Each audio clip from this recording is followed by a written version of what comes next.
what it is. Yeah. It's, all right, Character Art Podcast, Episode 8, with me, Gavin, Jon Troy Nickel, Layna, and our Hello. special guest, the bearded wonder, the Viking of epic games, Mike Kime. Hi. What's up, guys? Hello. How's it going, man? Hello. Doing good. It's been a while since we've done this. It feels like it only feels like an eternity, but I think we've all been really busy. How's everyone doing? Doing good and busy indeed. Yes. Yeah, man. Yeah, been. Oh, man, just cut me straight off then. No, hey, you. We all just want to know and tell you guys how busy we've been all at once. Yeah, no, man, things have been pretty crazy here, eh? Yeah, man, it's. I think we've been averaging just like a few hours sleep for, just it seems like weeks, man. Layna got sick and everything, but I'll let her fill you in on that just really, really briefly. But yeah, man, we've been down and out and just hammering on our toy store, and that's basically our life. Yeah, dude. Yeah. Awesome. And then, like, midway through all that chaos and doing some important stuff outside of Toy Store, I just somehow caught viral meningitis. So I was out for like 2 weeks. Holy shit. Yeah. That's my story. That's my excuse as to why I've been missing. Wow. So, Yeah. you're better now, though, right? Everything's good. Yeah, absolutely. Oh, that's good. I'm Yeah. A-okay. It's great. Then we released like Ratchet like a few weeks ago, and I think this week. Oh yeah, like 5 games, right? Yeah, dude. We announced like 2 new games and then dates for 2 other games.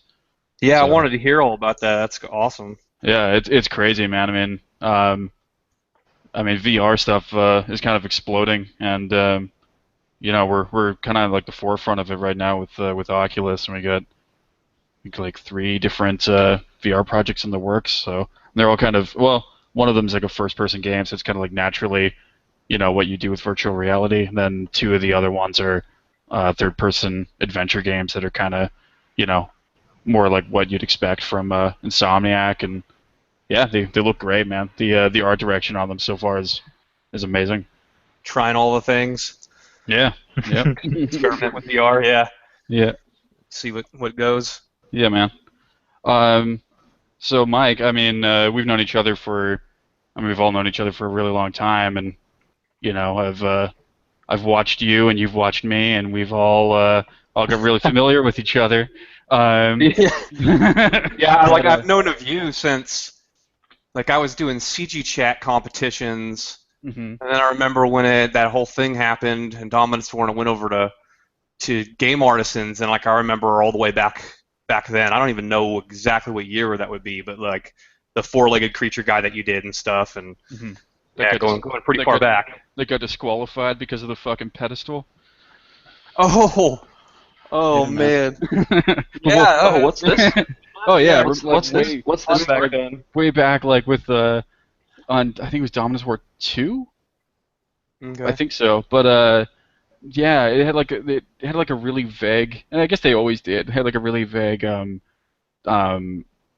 I guess like technology restriction. You know what I mean? Yes. Like you couldn't really do like I guess you couldn't really do a full-on fantasy character or something. I don't know, but yeah, I made like the monster guy, and I just gave him like a dirt pedestal. He's just standing in like a bunch of rocks and stuff. And yeah, man, I got disqualified and was told that he didn't have any tech. So if I had like some kind of technology and like the pedestal, it would have like fucking made it.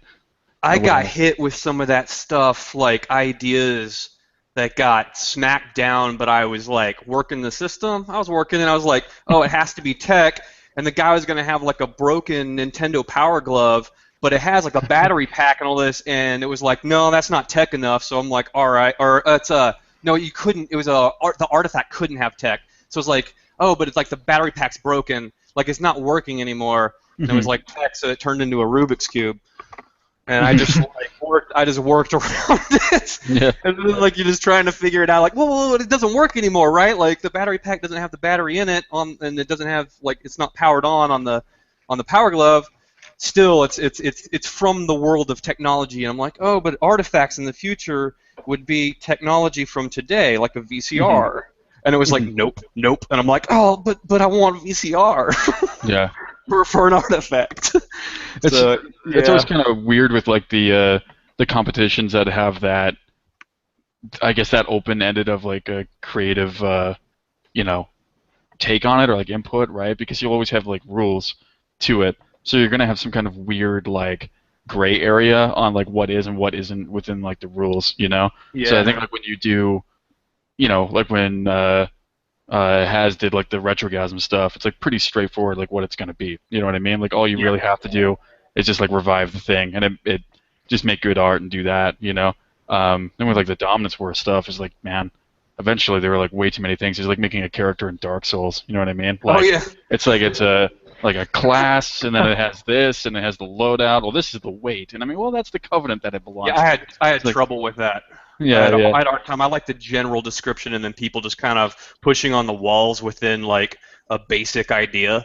So a general or just some sort of like faction thing, or I like the whole art that was Dom War 3, I think, where it was like the artifact thing, and that was great.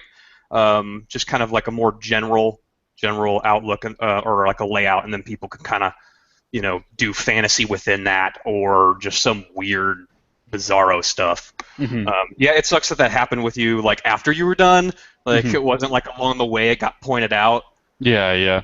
Yeah, that totally sucks because like I remember your stuff was always very like game legit and stuff. So it sucks like that little thing comes up, but like all these other people are like, oh, there's tech in there, but like it's like, oh, like I can't tell if this is really like good for like a game engine or not. But with your stuff, I can always tell. Yeah, man, I think it's kind of a problem too that comes up is that a lot of the competitions. I don't know what like ArtStation's doing. They might be more legit, but I think like with the retrogasm thing, it did it really well where it actually has to be real time. Like you have to see it in Marmoset Viewer and stuff like that versus it's just like a sculpt. Like I know with like the Beast thing that the Polycount did that I dropped out of, as I always do. I mean, I know there were like a lot of just like sculpts because the budget's so high and like you don't really have to use it wisely. Like you can just kind of pose out a sculpt, paint it up, and you're good, and kind of defeats the purpose to me. But yeah, I mean, and like, sorry. No, it's all good. I think that is what's kind of happening with ArtStation. I mean, but it's not like polycount, so it's not game kind of stuff. But I can see where you're coming from. That it's a little bit hard to what's the word? Kind of judge that when it's so open. That's why Retrogasm was cool. It's like this, and you do it like this, and we need to see it in this viewer, which is pretty straightforward and what you need to do to get it there, kind of thing. But then when it's so open, and you could just have a sculpt, and that's it, and it brings a different vibe to the table, I think, which is okay. But. Yeah. Yeah, for sure.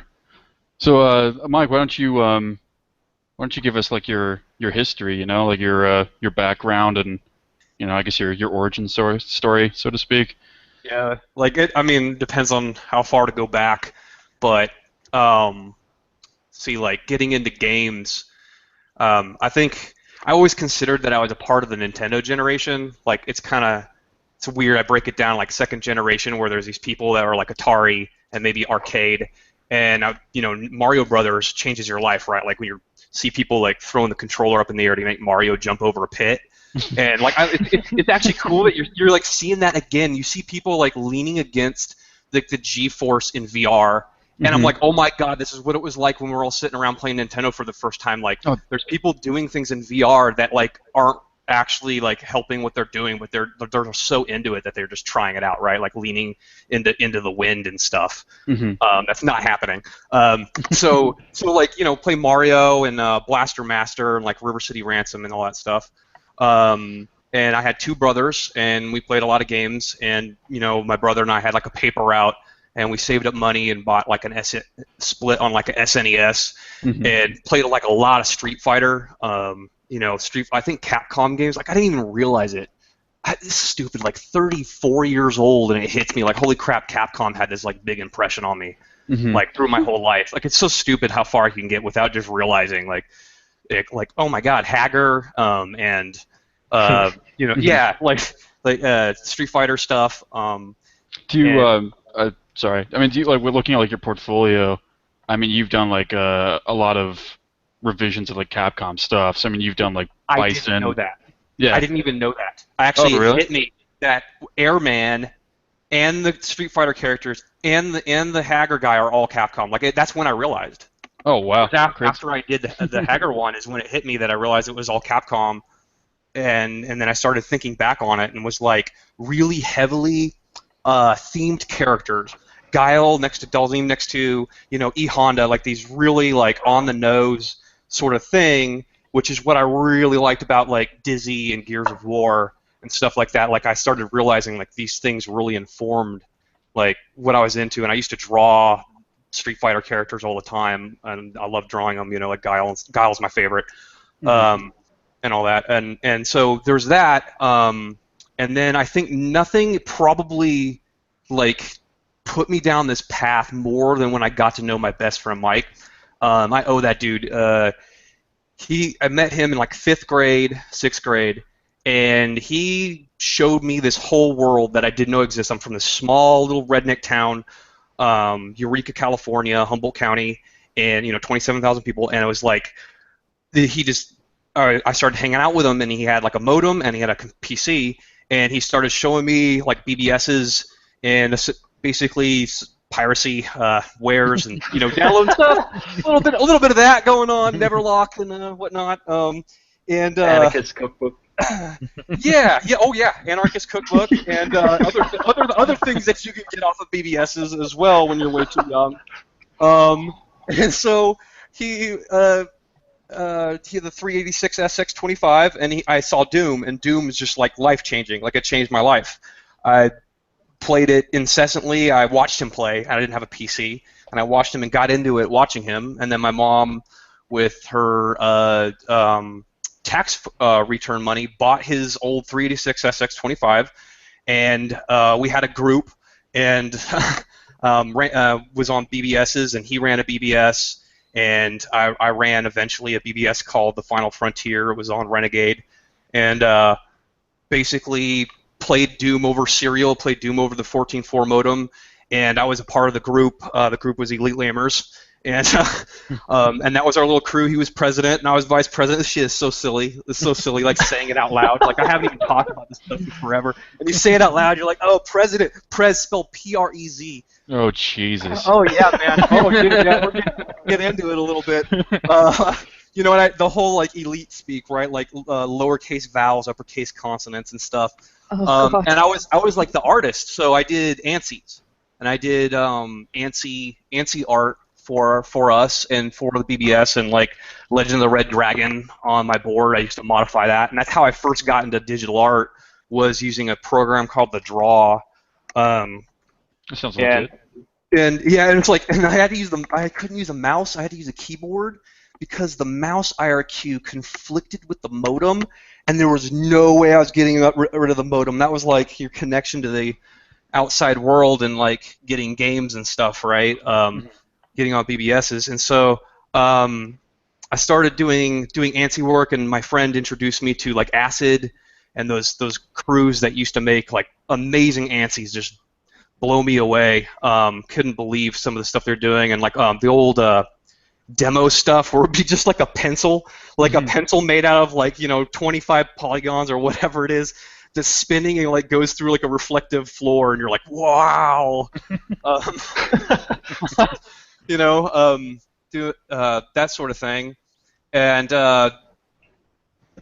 he introduced me to like Wolfenstein and all that sort of stuff, and then there's these file ID.diz files, and the file IDs say like on the BBS what the files are, and I would do ASCII stuff and kind of do like our groups like cool little ASCII logos and stuff, and to upload them, and then one day it's like oh, what's this? This thing says Doom level editing. Like, what's that? And I got a program called Wadded, and I first started making Doom levels. I don't know exactly when that would be, but it was like Doom 2. Started making, just hacking it out, like the weird sectors. Like you laid things out in sectors, and it was all just top view. There's no 3D view. Later, I tried to do Duke Nukem levels, and it had a 3D view, but my video card was too crappy for it, so like couldn't do any of that. But with Doom, just started making basic levels. Oh, and it's crazy. Just like a month ago, I found out that the guy that made the Doom map, that inspired me to make a Doom map like his, now works at Firaxis as a level designer, along with Orion Bertram and Soulsbach and stuff. Like, it's crazy. But he made a level called Marina where you can go underwater, and it was really inspiring. Cool. And so I made a level where you could kind of go underwater, and there was like this sunken ship down there, and you can like get the BFG out of it and stuff. And so that just opened up that whole world, doing ANSYs and making Doom levels. And then I made 2. You guys remember there was like Papyrus made like the NASCAR games? I don't remember the NASCAR game. I used to play NASCAR all the time. Holy shit. The old one, yeah. I used to just lapse in circles around a track on a computer. And I made two NASCAR track packs using. They had a built-in editor for it, and it just like a little paint tool. And did like one of them had like Ice Cube that I painted like on the hood, from like NWA. And that's actually where my name came from in the group. It was Ruthless Villain, came from like MC Ren from NWA, which I was listening to, way too young. Oh yeah, just it's just a childhood built out of Doom and NWA, Oh yeah, no, it totally is. Like the one thing I didn't really have till later was like 9 Inch Nails. That was like the piece that I was missing. But like yeah, it's just NWA and Doom, and I didn't even know how to spell villain. I had to find out from like a magic card called Spinal Villain that I had. I went and grabbed it, and I was Ruthless Villain and then the group was Elite Lammer, so that's where the whole name RV_EL comes from. Like on forums, it's just been dragged through my life. Just like dragged that shit since like 5th grade, and it's still around. And it was an abbreviation created for chatting on MIRC with my group. So it was like my brother was Groove Daddy, so he was GD_EL, and my best friend Mike was Scorpion, which was named after a Mortal Kombat character, and he was SC_EL, and I was Ruthless Villain, and so it was RV_EL. So a lot of that stuff ended up in like my art for like, making like NASCAR track packs, and I did some like old GTA modding, trying to do like cars for the original GTA using like Photoshop. So it was weird. It was like I used Photoshop back then, but I didn't really know what I was doing. I was like, oh, there's this thing with like the palette, and you have to load like a certain palette, and I was just following really primitive instructions of stuff that you would get off like BBSs, and like little tutorials, and not even seeing it as like a painting tool. Like I didn't even understand it to be something like, oh, this is the same thing other people are using to paint like really cool things, until I got into like school. Yeah, totally. Yeah. And like there was this whole perception while I was doing all this stuff that was like, even though I had done like Doom level editing and had seen, I don't know what to say, like behind the curtain a little bit, tearing some things apart on like PC, it still felt like games were made by John Carmack, like all of them. Like so, all the games in the world are made by John Carmack at ID Software, right? Like I never knew it. I don't know if you guys. That's what I always assumed. I mean, I assumed it was like, oh, it's John Romero, and then like the programmer guys like John Carmack, and then that's it. So I mean, between the two of them, they must make the art. I don't know, and like it's almost generated, right? Like it's generated. Yeah, and it kind of like same with you. It's like when I first started learning like, fuck, dude, it wasn't Photoshop. It would have been like Corel Draw or something like that. You Oh know. yeah. I don't fucking know. Like I'm just doing it, and like it's like I've got the library of games. I know people somehow these are exist. You know what I mean? And then I have the tools right there that I'm kind of fucking with in a really like primitive way, and I never ever connect the two to think that like, oh yeah, I could do this. You know what I mean? It's like Yeah. I'm drawing the stuff that you guys are making, and I'm playing the stuff, but I just assume that like one guy and a giant robot create these fucking games or something. I don't know. Yeah, that's totally what it feels like. And I used all kinds of tools. So like the Photoshop was for that thing, and then Doom was its thing, and then I remember I was using like Quake tools, like the QDM, and I was like, I don't even know what I'm doing. I was taking like the Quake logo and rotating it around into different shapes, and then using they had a per pixel paint tool, and I would take somebody else's model and I tried to make a spawn mod where I was like painting over it, like painting over their texture and like changing it, and just with these really like I think I saw a little thing about this once about how like that's what everybody was using before Photoshop. So yeah, it was like all these weird little like one-off tools. The Duke Nukem one was super cool looking, but my video card couldn't handle it at the time. And yeah, like those little pixeling tools. And the most primitive, the first one was the draw. I pasted the ANSYs in the chat, but it's like weird little blocks that you like lay out, and I would just lay out this weird skeleton and then fill it in. And I was doing like color shifts in the art, right? Like so in ANSY, in order to maximize like how things look, you have to color shift as hard as you can, like just basically like going from like a gray to a deep blue to a light blue to a cyan to like a white.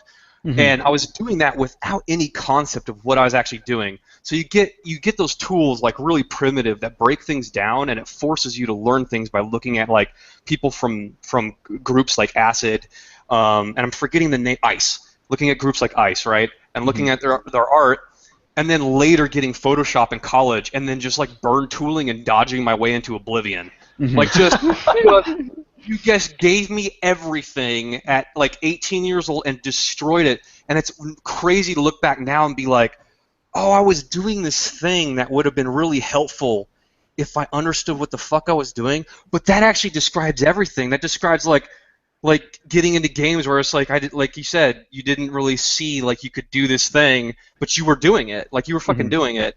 And so like I did digital art for a while, and then just kind of like that stuff disappeared, especially when like I went to apply for like this grant. My dad's like, oh, you're going to go to school, you should probably try to, it's art school and all, so look into stuff about it. And I'm like, oh, well, the school has this like art grant, and then I started talking to them about ANSYs, and they were like, fuck off. Like, yeah, that's not art. No, that's not art. Like, what are you doing? Like, what are you talking about? Fuck creativity and constraints. Like, what are you talking about? And so, like, the look I got was enough. And I was like, I need to get it off of my computer as ANSI files as, like, a JPEG or something. And then it's like, what? But, yeah, those primitive tools, they really, they were cool. But at the same time, it was like, yeah, is this really a job? So I then went to school. This would be 98, I think. So I graduated from high school in like 98, moved to a big city, which was crazy because I came from this small place where it basically was like, I don't communicate like I do now. I was just like, oh, cool, it was hella cool, Like I was very, I'm not good at explaining this stuff, like communicating this, but like, it's crazy to go from that little town where I had my BBSs and my, my little group of friends and stuff, and then go to this like city and just meet all these different people from all these different places. It like just opened up all this stuff, and like meet like-minded people, people that are into this sort of the same stuff, people that are like everybody. I felt like my school was full of like all the people that were really good at Quake from their like own little tiny town. And then you get smoked, like, yeah, I'm pretty good. And then Matthew Wagner would just like smoke me at Quake or whatever. I'm like, oh shit. Not Kansas anymore. So went to school, and I didn't really go to do games, but that's what I was doing. So I was doing first when I was there. I was doing the Quake mod that I was talking about, and I was doing like Spawn stuff and just fiddling around at home. And then in school, I was doing computer graphics classes, Mm-hmm. and it was like I don't know. I don't know what it was going on there. You guys know I've listened to the podcast. I think I can hazard a guess here. You know. Yeah, I think you guys can figure it out. And I was doing that, and it was kind of like games aren't a real job. What are games? And Pixar was doing big stuff and doing like Toy Story. And so I was in school just like going home, playing Counter-Strike. That was a little bit later, but like at first it was like just going home, playing games and working on like little mod projects, and then going to school and being like, okay, I could do animated shorts. And animated shorts started to really blow up around this time. Stuff like this one that I sent around at work recently, where this guy has this, it's like a claymation thing where the guy has like fire in his chest. I forget the name of it. And there was like this one, if you've ever seen it, where this girl's putting on makeup and in the mirror, and it's like all this 3D stuff where like she's collapsing verts on her face on accident. Have you guys ever seen that? Mm-hmm. Oh, that rings a bell, actually.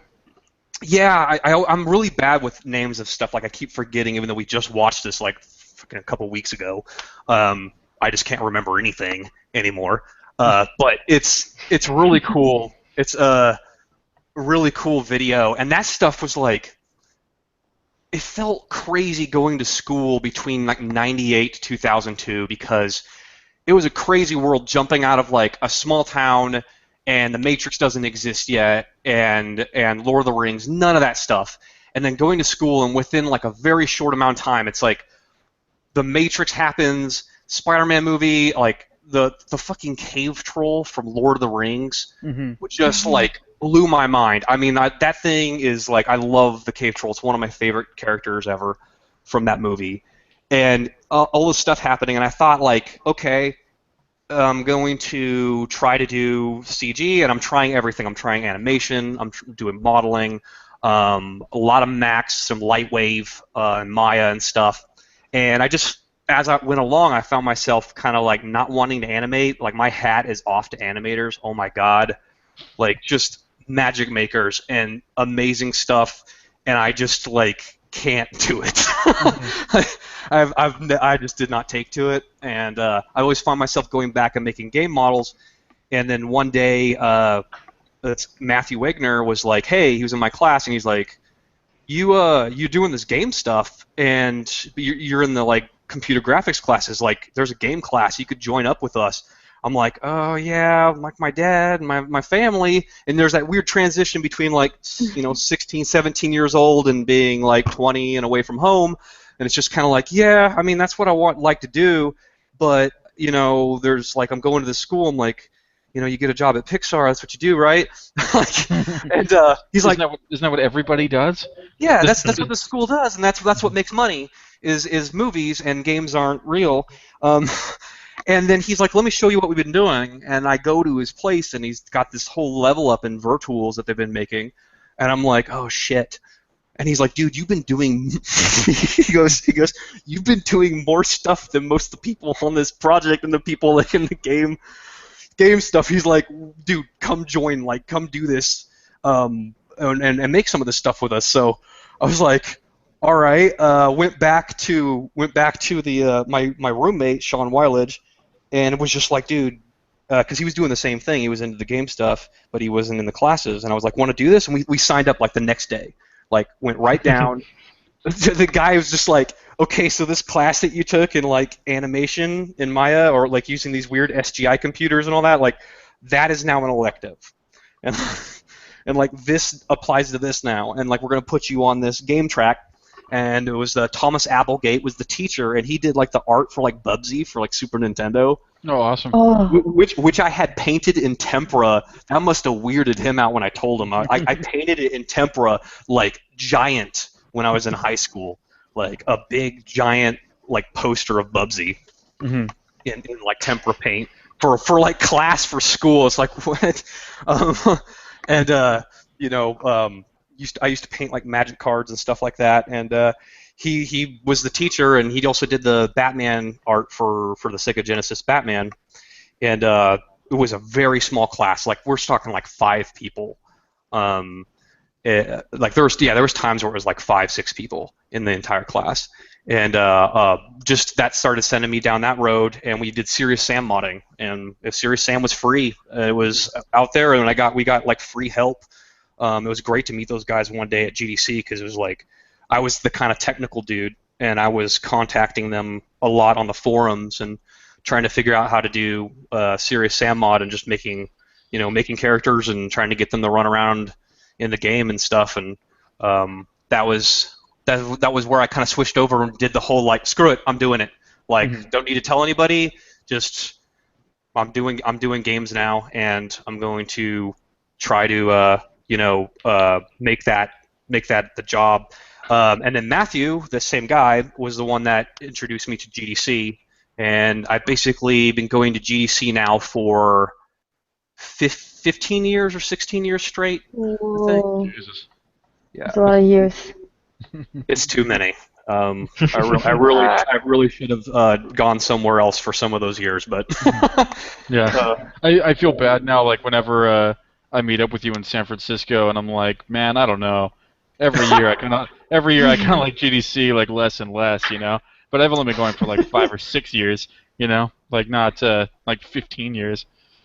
yeah, and it's like every year it finds some way of having something cool. So like it's like fucking ridiculous how long it took before like I actually got to know you and like meet you. It's crazy, and it's like so nuts. It's like I don't know about GDC anymore, and I'm there, and I'm like I'll go to this polycount thing and hang out, and then I meet you, and it was like, and I meet like Kurt Papstein, and like I meet all these people in 1 year, and it's like oh shit, like I just met all these fucking people, and it turns out you're into like sludge metal and stuff. I'm like what the fuck, like Well, yeah, well, yeah.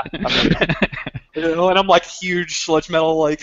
It's just like, what the I think that's like becoming the thing I like more about GDC, which I need to pay for fucking Troy and Layna's flight to get over here and hang out with me. Please. But like I think I care less about the convention now. I mean, we could talk about that later or something, but I just don't really get as much out of the actual convention anymore, and I don't know, kind of think it's getting weirder and weirder every year, but the people Yes. that like the people that it attracts, like they're still like solid developers and stuff like that. I mean, the people are still awesome, and like you go to like a bar or something, you'll just run into like a city of game developers, and you'll just run into people, and just like man, you'll have the like craziest conversations and like meet like random people, like meeting like Tor this year is just it's insane. You know, oh, there's gonna bump into you. I'm gonna bump into like the like Frank from like Naughty Dog just walking down the street. You know, Glauco. I'm like what? yeah, it's crazy. Yeah, and I'm really enjoying that lately. For a while there, it wasn't like that, and I've had times where I've gone to parties, and it's a lot of art managers, and you go, "What do you do?" And they're like, "Oh, I'm here headhunting." And I've heard it all. I've heard it all. I've drunk people going like, if I get one sucker to take a job for $30K for like 3 years, it's worth it before he realizes he's worth more than that. And I'm just like, great. Where's Gavin? Yeah, like I can kind of hide. I'm weird. Like sometimes I'm out and I get to know people, and then sometimes I just fall into this shell and I don't really get around. And so like.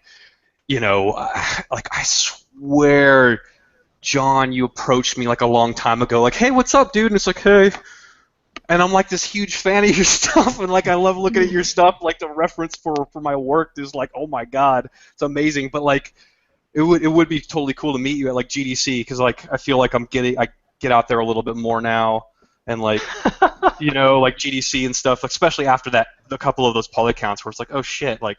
I've known these people forever, and then just like never met them or talked to them. So, yeah, I actually I've got like a little confession to make. See, I've known of your work for ages, dude, but the weird thing is that just now before when you were like, oh yeah, RVEL, Mm-hmm.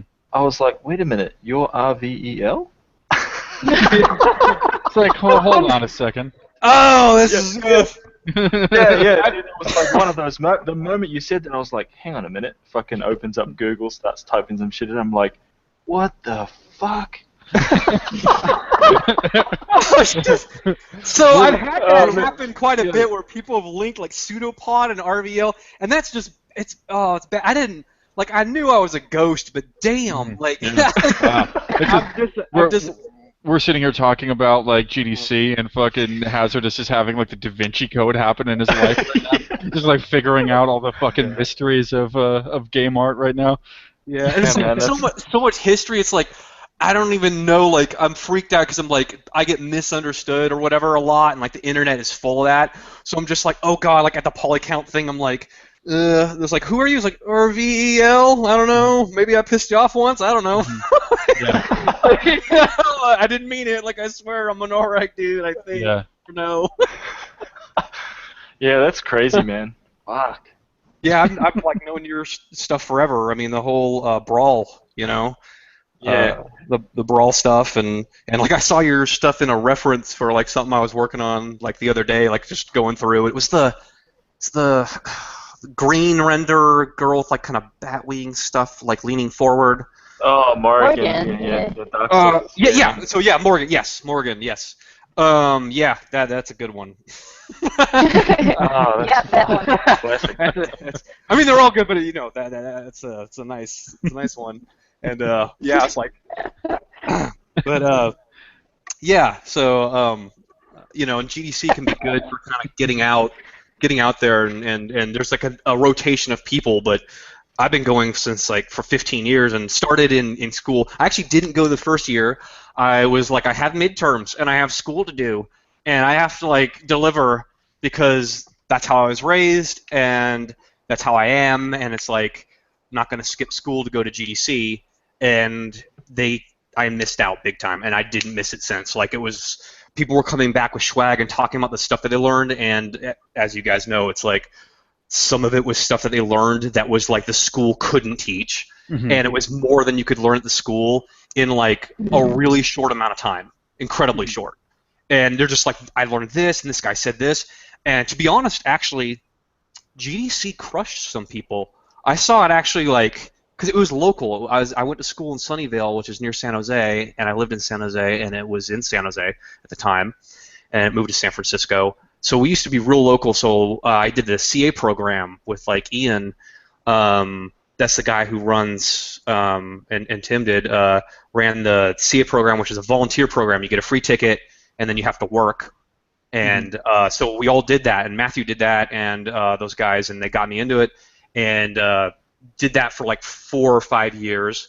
And like you just on your off time, you just sit down, and like this guy from Sony, I'm like, what is it? First GDC, he's like 20 years old or something, and this guy just unloaded on me about leaving Sony and going and starting a company, and then what it took to run that company and how it worked, and then getting like brought back into Sony because it was so hard to deal with. And then he had like all these just like stories and all the things about like things that he said about like you have to put as much time and effort into talking about the company as you do about like the art and all that, because right after college I went and started a company with those guys called Flashbang Studios, and we did casual games, and we did like kids games and stuff like that. So I was trying to like GDC was good for kind of learning some of the more business stuff and kind of opening up and becoming like more talkative and more like being able to hold a conversation like with Nickelodeon, like meeting up with Nickelodeon, talking about making like a game with them or whatever. GDC was really good for kind of getting yourself out there like that, especially from my background of just being like a really shy person and not just not really all that bold, I guess, back then. And then coming like end of school, late school, I actually got on Polycount for the first time in like 98, 99, was it? Soren, this roommate guy in school, roommate of Matthew's, he showed me it back when I was doing that Quake mod, and I was like, what is this? Like, what the hell's going on here? And he's like, oh, this is where you can go to like learn game stuff. And I was a total lurker, like I didn't have an account or anything, and would just check out what was going on there. And then later I did UT stuff, like I did 2 characters for UT 2K3. I love that game. It was a cool game. And I made 2 dudes for it. One is a monkey with bagpipes, and is a monkey with fucking bagpipes that's in he's like a mech. It's like he's wearing like these barrels and as like mech armor, and he's got this bagpipes on his back. And the thing I never pulled off is it was supposed to be squealing like all the time when you were playing, so you could just hear these fucking bagpipes like coming from like around the corner and shit. That was my failing, was just not figuring out how to get that sound in there. So I posted it on like Polycount, made an account and posted it on there, and started getting on there. And that's where I started to get to know Bobo the Seal, and that was a huge, huge influence. Was just like Brian Jones, if that's his name. I think it might be Bobo the Seal. I think anything else is like just like a pen name. I think his birth name is Bobo the Seal. I think it probably is. Yeah. Or if he was even born. I mean, when he was sent to Earth from the heavens to tell us about game art, you know? Oh yeah. Like he would just post all his stuff, and like that engineer he did, like it was just huge. Like I had that engineer that I would use as reference, and just look at his work, and Bobo, Alpha Wolf, and like Dark Horizon, that I think also went by like Horrible Death. It's all uplifting. Oh yeah. So, yeah. Oh yeah, like all these guys, like yeah. You know. There's Puppy Stomper and oh yeah, Mass Murderer. Oh yeah, Seal Smasher. No, literally killing people who I got to know when I lived in Arizona. Corey, like KP, dude, killing people. You know, which I knew had to do with video games. Like it was, you know, had to do with like video game stuff. Like he's not psychotic or anything. Like that whole world just started opening up of posting on CG Talk and Polycount, and then later my roommate got me. He was like, I'm going to do this CG Chat competition, and I joined up with him to do that, and I did as many of those as I could. Like I think it was different back then though. It was like you could get a character done in like a week. Like it sounds like hard work, right? Doesn't it, guys? It's like, oh, I did like all these competitions back in CG Chat, like all of them. It's like, yeah, well, it's like a 2-day low poly model, 2-day painting it, and then it looks like absolute garbage. Like my old stuff is just so horrific, you know. It's like hard to look at. So I did the competitions on there, which eventually became Game Artisans, but originally I was first on Polycount. And looking at stuff on there, and just Bobo the Seal posting, and you know, Jayhawk, and a lot of the guys that were posting around then. It was like the dream was like Raven and Ritual, right? Yeah, it's like, I was a huge fan of America McGee's Alice, and I thought that was the coolest thing on the planet. Yeah. Yes, that's a goodie. Oh, yeah, like that's that where one? my childhood starts. Oh God, so much. I love that game. Except the second one was quite disappointing. The first one will always be good. Yeah, I didn't really play much of the second one, but I can send you the fan art that I did for Alice, and it got on their website when I was in school, and I was like, I thought it was like the coolest thing ever. Would be to work on that game. That's sweet, man. Yeah, I drew that. I was looking at all your old anti art as well, man. And you know what?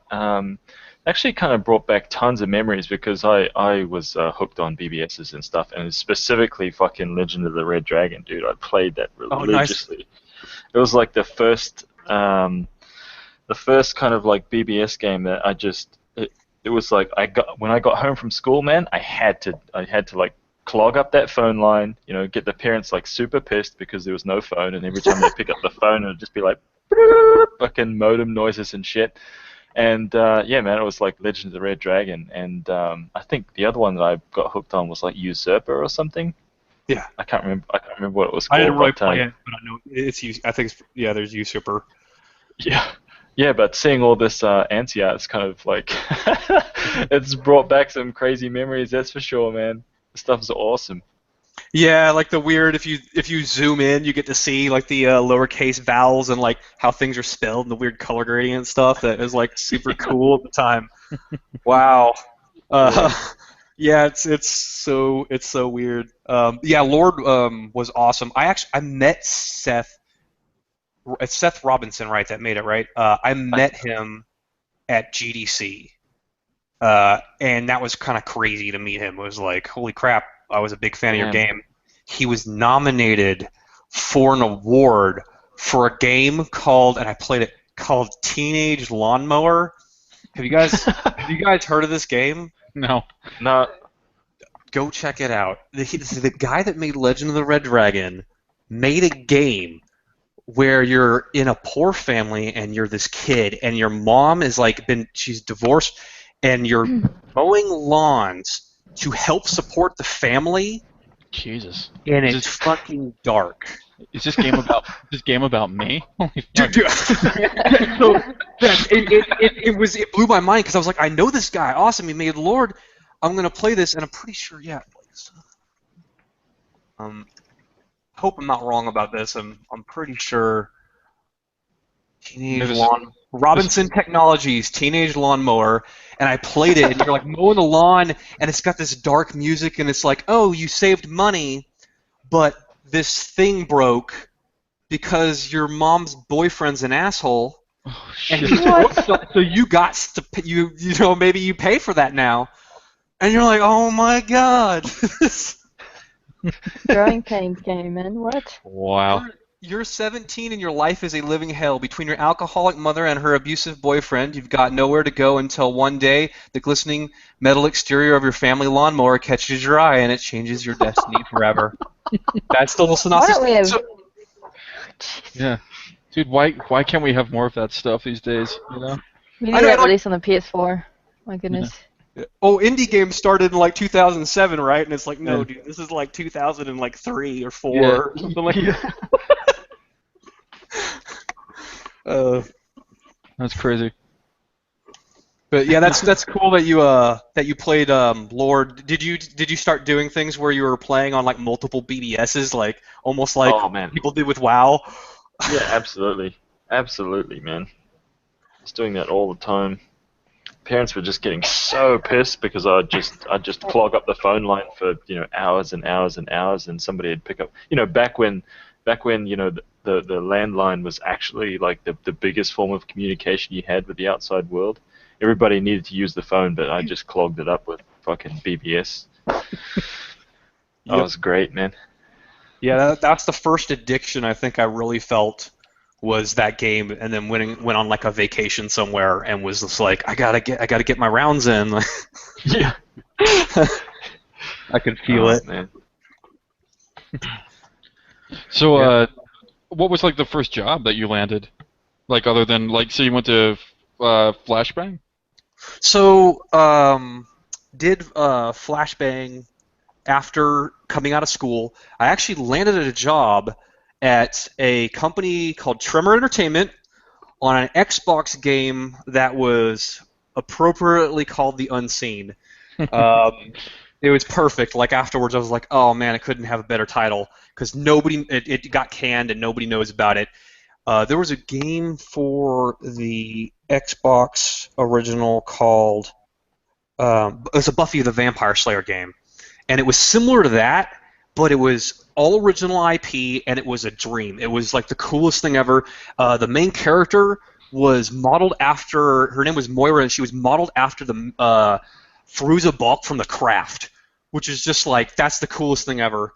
Mm-hmm. And she just like goes around and basically kills businessmen. Like she sees businessmen as demons. They are demons. They're basically mm-hmm. demons walking around us that look like businessmen, and you can see them as what they really are. and you can do these crazy attacks. Like, it's basically a third-person action game, kind of like God of War, I guess. But it had this cool mechanic where you could slide around and you could materialize inside stuff. So everything was destructible. Like, you could slide inside people and blow up, and you could slide inside like a gas. Yeah, like inside of like a gas station thing and blow up. And the game was super close to being done. The owner ran. I never got paid. I went there. I worked there for a month. Week and a half in, they go, "Hey, it's payday, but you're only a week and a half here, not 2 weeks. So you're going to get a big check for your first check in the game industry. It's going to be extra big, awesome." And so I'm sitting there making destructible items, and one of the things I made, it was like all these little like things, like a little voodoo doll thing, crates that exploded. But I made this thing called like a dragon cage, and it was this giant contraption that held a dragon that would be spawned in, and it's just all these metal sheets that kind of like had wrappings around it that like would harness a dragon in place to keep it from like going crazy once it's like brought in from another world, right? Mm-hmm. And I'm like, oh my god, this is the fucking coolest shit ever. And it was like this crazy eye-opening experience, right? Like all the people that worked there was like my people. I found my people. Like, I remember the first time I worked at this place, Artifact, and I came in for the interview, and D'Antonio just had like all the tortured soul figures like on his desk and out, and I'm like getting interviewed, and I just keep looking over at them like in the middle of it, like I have to work here. Like I have to be here. And that's what it was like. It was like all these awesome people, and then 1 month after, the owner ran with the money. It was an Xbox deal mixed with him, and he basically had the payroll signed over and ran off. And I came to the work, and everybody's in the parking lot throwing a football. And, wow. Yep. And it's like I had just paid for rent in LA, and they kept it, and they kept all the money, even though I was like super poor. So I lost like a lot of money, like both not just the income, but moving down, and the apartment complex basically just kept it anyways, and didn't give it back, and even though they rented it out to somebody else, like, the next day. Mm-hmm. And she was like, "That's my business. That's and it was like, I went back and moved back in, and I had my old roommate again, and he was like, "Oh shit, that sounds really fucked up. How was it?" And I was like, "It was fucking awesome." It really is like, oh my god, because I worked at Burger King. I've worked at Burger King. I've worked at Kinko's.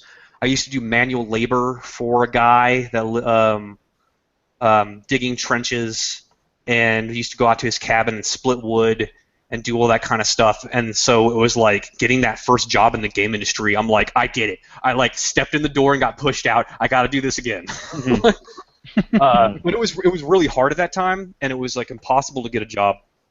So I was having trouble, and we started a company, Flashbang. Moved out to Arizona. Matthew was like, "Come on out," with Sean, and it was the four of us started it. It was his brother doing audio, Matthew doing like programming and biz stuff, and two artists.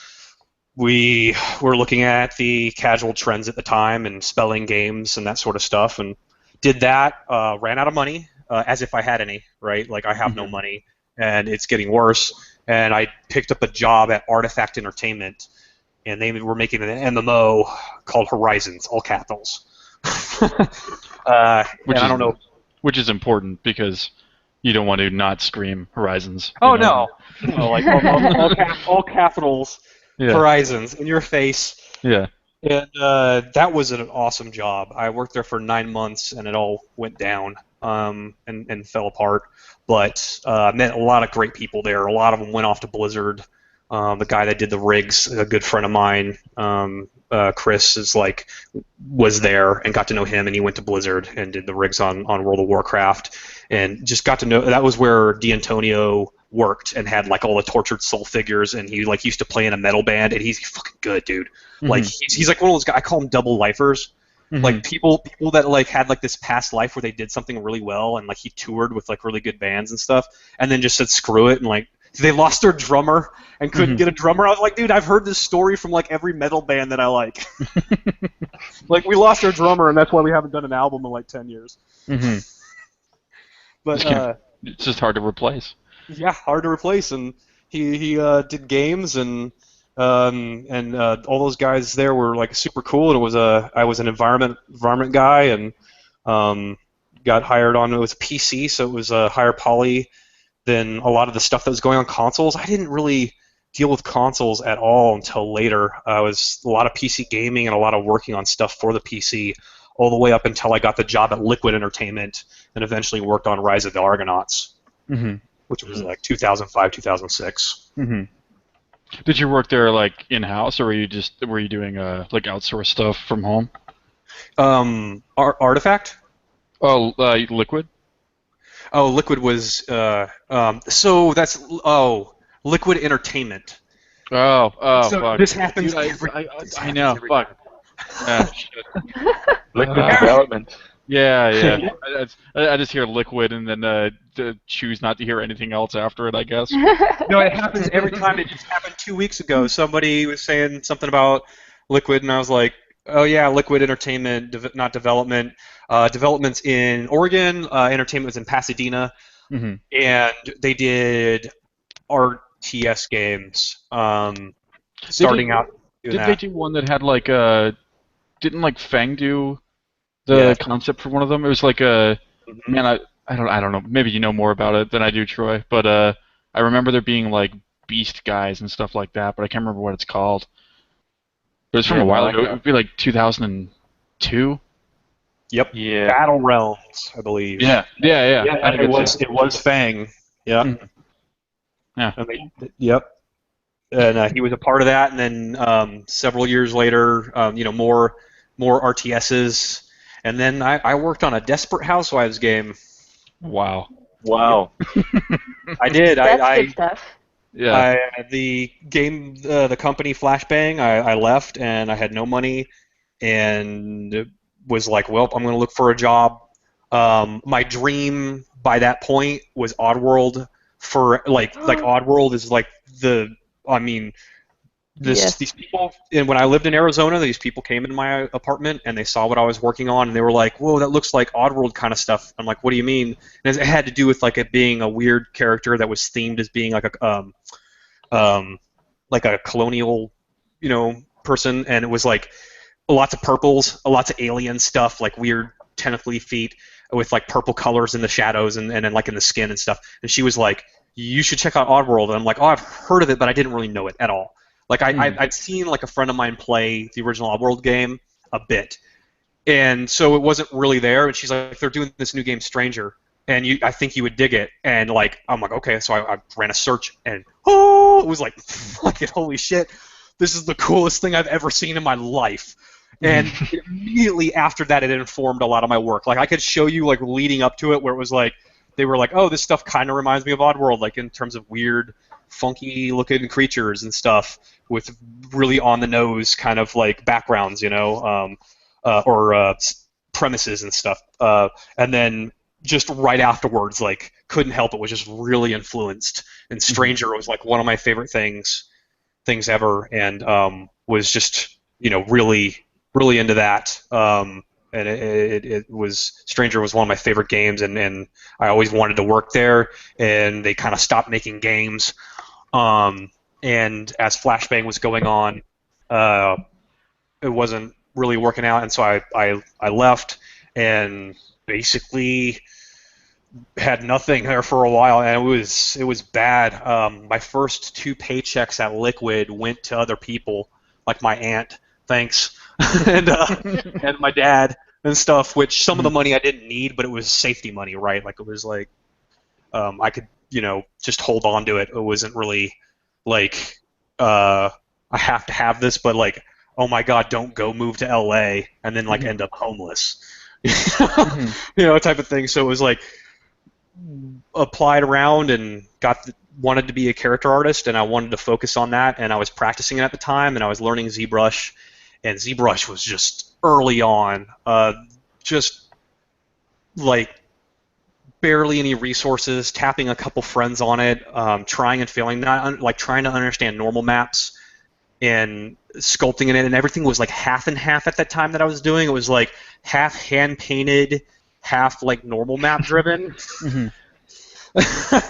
I don't know really what I'm doing, and I was sculpting some creatures, and I did like this kind of slug creature that was like this Clash of the Titans inspired, because I grew up on that stuff. Mhm. Really like a lot of fantasy stuff, and did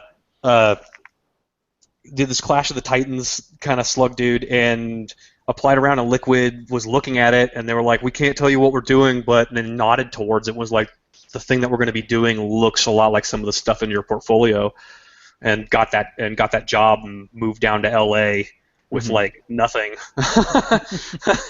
It was like, okay, I guess my game industry thing starts again here, because previously it was like Artifact was like 9 months and laid off. That other one was 1 month, and so my resume is like riddled with that sort of stuff. So when I applied to Epic, it was like, so there's like all this bouncing around in your resume. Mhm. And it's like, yeah, let me explain that. It's not my fault. It's not my fault. Yeah, like multiple companies going down, and one of them I started with some friends and stuff. So, yeah. Crazy. So did you go to Epic from Liquid? Yeah, it was right. We started Rise of the Argonauts. That was after Desperate Housewives were like, oh, you'll be on that for like a couple of months. And I was on it for like 5 months, and it was actually pretty awesally because I got because you love Desperate Housewives. Oh yeah, because it was well, you like actually like it was kind of interesting just sitting there like watching the show and doing the characters, and then we had fun with it.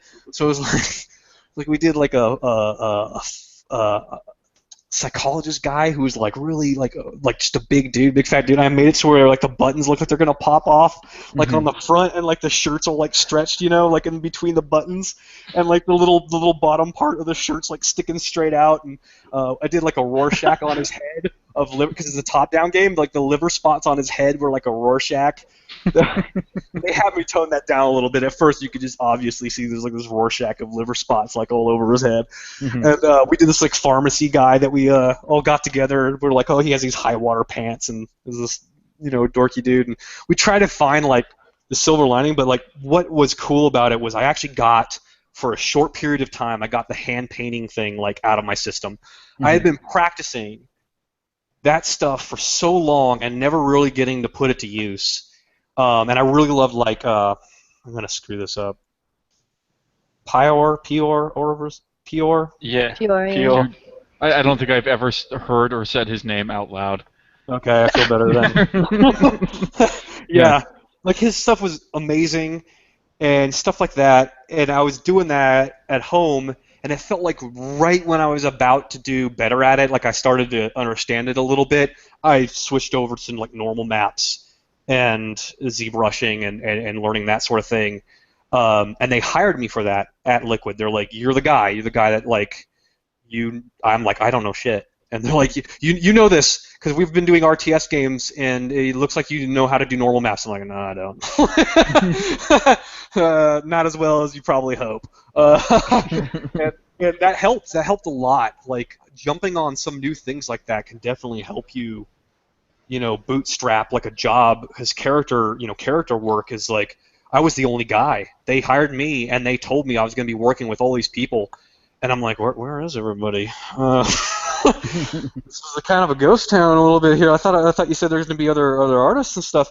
And there were some amazing artists there, and learned a lot from them. But in what I did in character art, like I just ended up being the one dude, which was weird for like stagnation, which was like one of the reasons I love like Dominance War and get on the forums a lot. Is like at work, it was like I'm learning all this stuff from a concept artist. I'm learning a lot from the rigger and animator, but there's not other character modelers around really. And worked on Rise of the Argonauts for like 2.5 years, and then as that was wrapping up, I went over to Epic Games. Nice. Cool. When you joined Epic, was it Gears of War, like the first one, or? And it was the end of Gears of War 2. They were like, get out here and help us ship this thing. and I went out and immediately like fold out desk, like a card table type desk. And dude, Pete Hayes is so awesome. That guy, like, who just made sure I was set up, got me going. Like, then I just fixed face effects, like animations of the heads bobbing around when like people would yell in the game, like, you know, Locust, scratch one grub or whatever. Like, I would make their little head bob to what they were saying and the mouth move. And that was the last few months of Gears 2, so I didn't really work on that game. I tested it a lot, and it was amazing. Like, I just played the game. I got to see it when it was totally broken, and like play tested it weekends, all night. My carpal tunnel was killing me. I actually was like, I don't know if this is gonna work out because I was working so hard. Like, my whole wrist was just fried, and was doing that and face effects, and then I moved on to Gears of War 3 right away. Like, I was the first person on it in art because I didn't have responsibilities on 2. Like, I didn't make any assets, so they just put me on 3 and started working away on that. So I was basically hired mostly for free. That's awesome. And I mean, now you're on like Paragon, right? Yep. Awesome. In between like that, like, were you on Unreal at all? Did you do any art for that? I thought I remembered, like, I can't remember what his name is. Marcus? Is that the character's name? Malcolm? Malcolm. There you go. Yeah, I thought you did that, but I wasn't sure if it was for the game or if it was just like a fun thing that you did. Oh, that was for the new UT, the one that we're doing now. So yeah, they had me do it for a GDC demo / the game, and it was quick. That one was a weekend, an entire week, and a weekend of crunch the whole time. Like, and then I moved over to the kite demo and worked on the kite one with the boy. Oh yeah. And I worked on that like right after I did that. And yeah, Malcolm is the one thing I did for UT, and some different hats for him, like the beanie and the beret and all that. The previous UTs I've never worked on. The UT3 actually was before I came out, and I remember I was crunching at Liquid to finish up Argonauts. I was doing Dominance War type stuff. I had started the Guile model like before I went to Epic. Like, I dropped it to do the art test. So I was doing like that stuff, and I was like trying to make like a UT mod a little bit, and then I applied to Epic and got the art test and was like focusing on that test. And while I was doing the test, like, UT3 came out a while before that, and I watched the DVD, and it had like Chris Wells in it, and I think Pete Hayes, and I was just kind of like, while I'm working on stuff, like watching them talk about Epic and making that game and stuff, which was kind of interesting. And so that was already out, and it was just like, oh my god, like these guys are insane. Like, holy crap. It's like mind-blowing stuff. Yeah. And so that was out, and I kind of got to know like some of the people before I even went to Epic because of like Gnomon Workshop. Like, living in North Carolina, you're in like this little vacuum. You're just zipped up in this like little world, and sometimes I miss the LA sort of just go to a Gnomon Workshop, and I saw Craig Mullins. I knew Kevin Lanning before I ever met him at the interview, which kind of freaks some of the people out. I'm like shaking their hand, like, hey Kevin, hey Jayhawk, like, I'm totally not stalking you on the internet. Like, Jayhawk is like an amazing. I don't know that I'll ever work with an artist like Jayhawk, man, ever again. Like, that guy is fucking awesome, and like his art is amazing, and it's just like geeking out at the interview, like, hey, what's up? And he's just like, what? I'm like, I saw you talk at Nomon, and then I talked to you afterwards. And I was like, yeah, don't you remember me? Yeah, it's just kind of like weird. Like, I asked you that question about this thing, and like Nomon was awesome. Like, I went to every one of those that I could when I lived in Pasadena. It was down the street. I went with my friend Adrian, who's now at Bungie. And we just went to as many as we could, and afterwards, after it's over, you're just outside talking, and it's like, oh, learning all kinds of cool, different things and stuff. So, yeah. How does working for Epic, I guess, like, differentiate between working for like other companies? I mean, do you find it because I mean, you guys have like the engine side and things like that, so you're kind of providing like that tool for tons and tons and tons of other companies. I mean, does that affect your like day to day, or is it pretty like split up? The company's, so I've been there, it'll be 8 years here in August, and it's changed a lot. I mean, it's companies really have personalities, and it's like a changing person, and it's just been different at different times and different teams. And these days, I wonder, I'm not even sure. I feel like I'd have to work elsewhere at different places to kind of really feel that anymore and understand the real difference.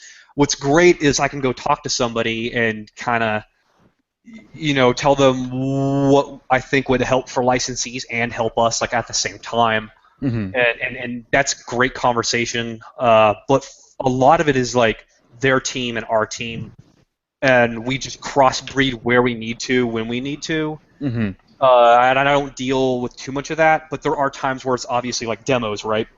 Working on demos for GDC, coming off of a game project, and helping out with some of that.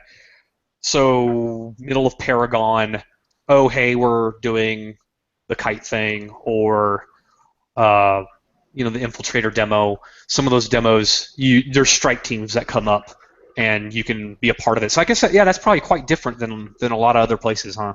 Yeah, it definitely sounds it. That sounds pretty cool, though. I mean, it sounds like it must keep you, I mean, at least, if not fresh, like, interested, like, you kind of go from making big, like, robotic monster guys to making, working on the kite demo, which I think is pretty different, unless there's, like, an Easter egg that I missed when I was showing that. Some locust comes up out of the ground and eats the kite. It's like he tears the boy in half.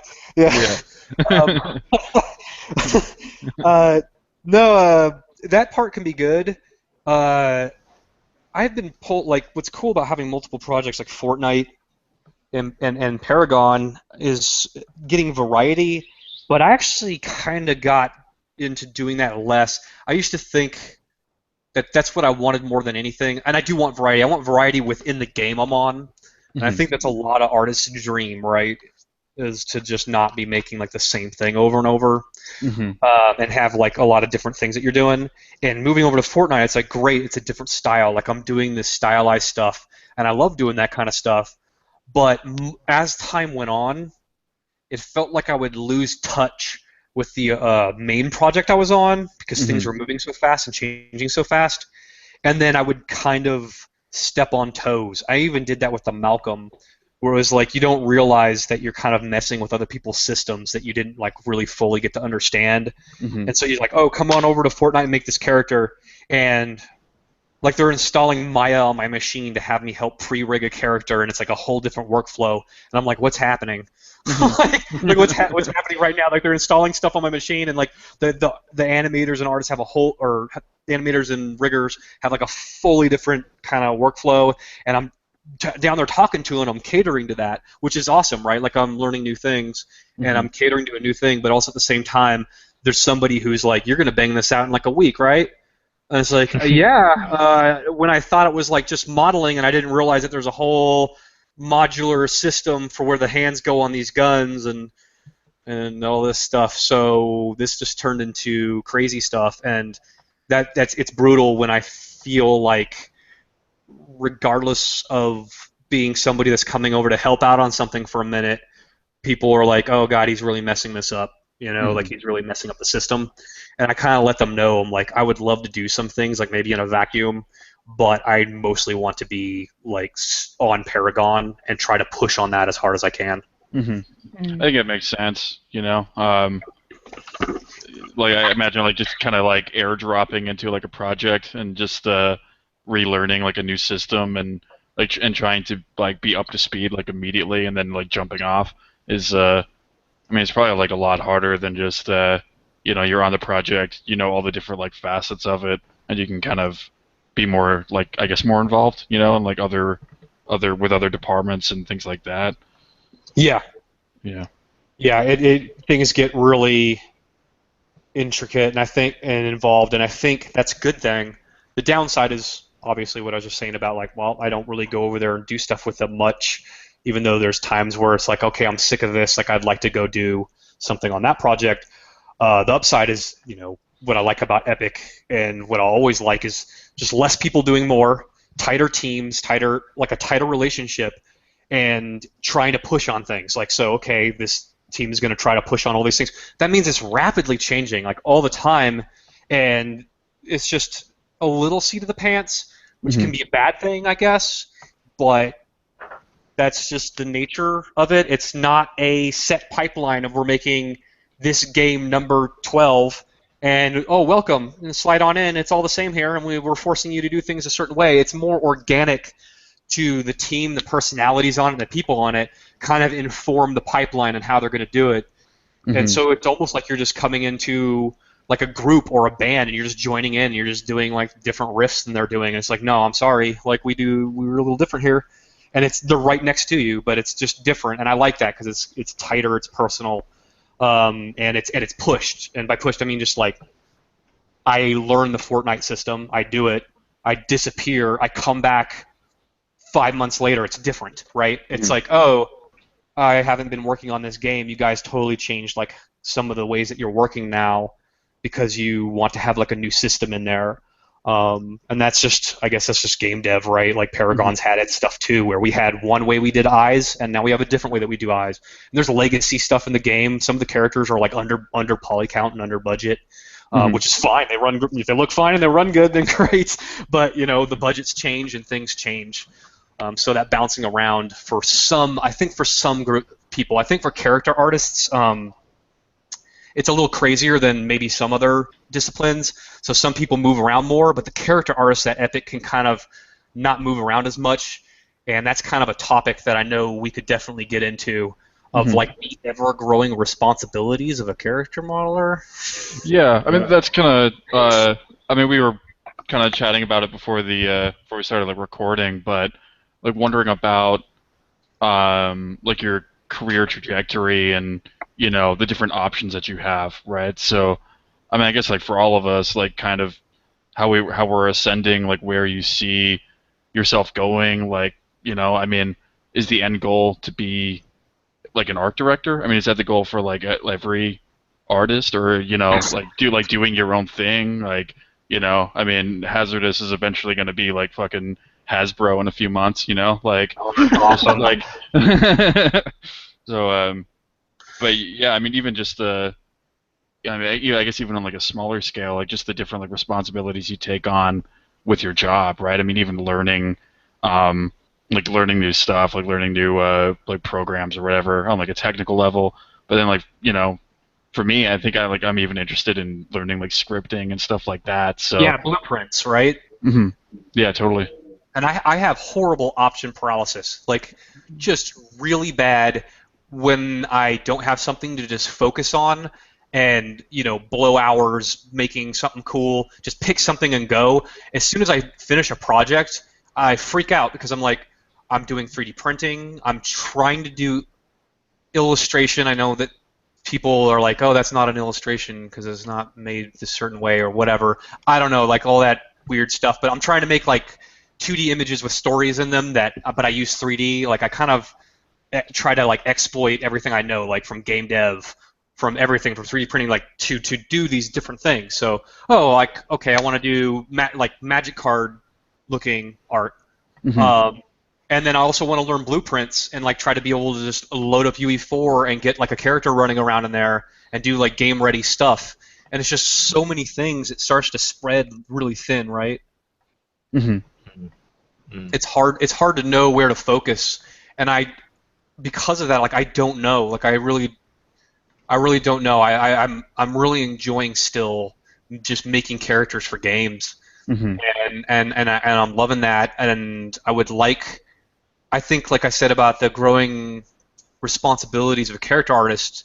And Mark Morgan and I talk about this a lot. Like we've been working together at Epic, like side by side for like ages, and we go to lunch and we're just like, man, it just spreads up and down the pipeline, like pre-animations for tech models. So sci-fi model, like how the gun opens up, how the backpack opens up and this bot comes out of it and stuff. and trying to talk to the design more, like go down and figure out design. It's like, yeah, if I knew blueprints, I could get some of this going earlier and moving towards that direction and the concept direction. Like, obviously, it'd be awesome to like try to get more into like conceptual kind of stuff and previs and seeing what something could be. And at Epic, I've been lucky enough to have some of that, which has been great. And you know, work very closely with the concept artists. And then it's down the pipe of just making it work for the rigger, going over each rigger has their own kind of thing, and like making sure you understand that, and then fully implementing into the game. And then PBR, you got a PBR. Oh, but then you got Marvelous, so I've learned Marvelous, and then you got Substance, so I'm starting to learn Substance.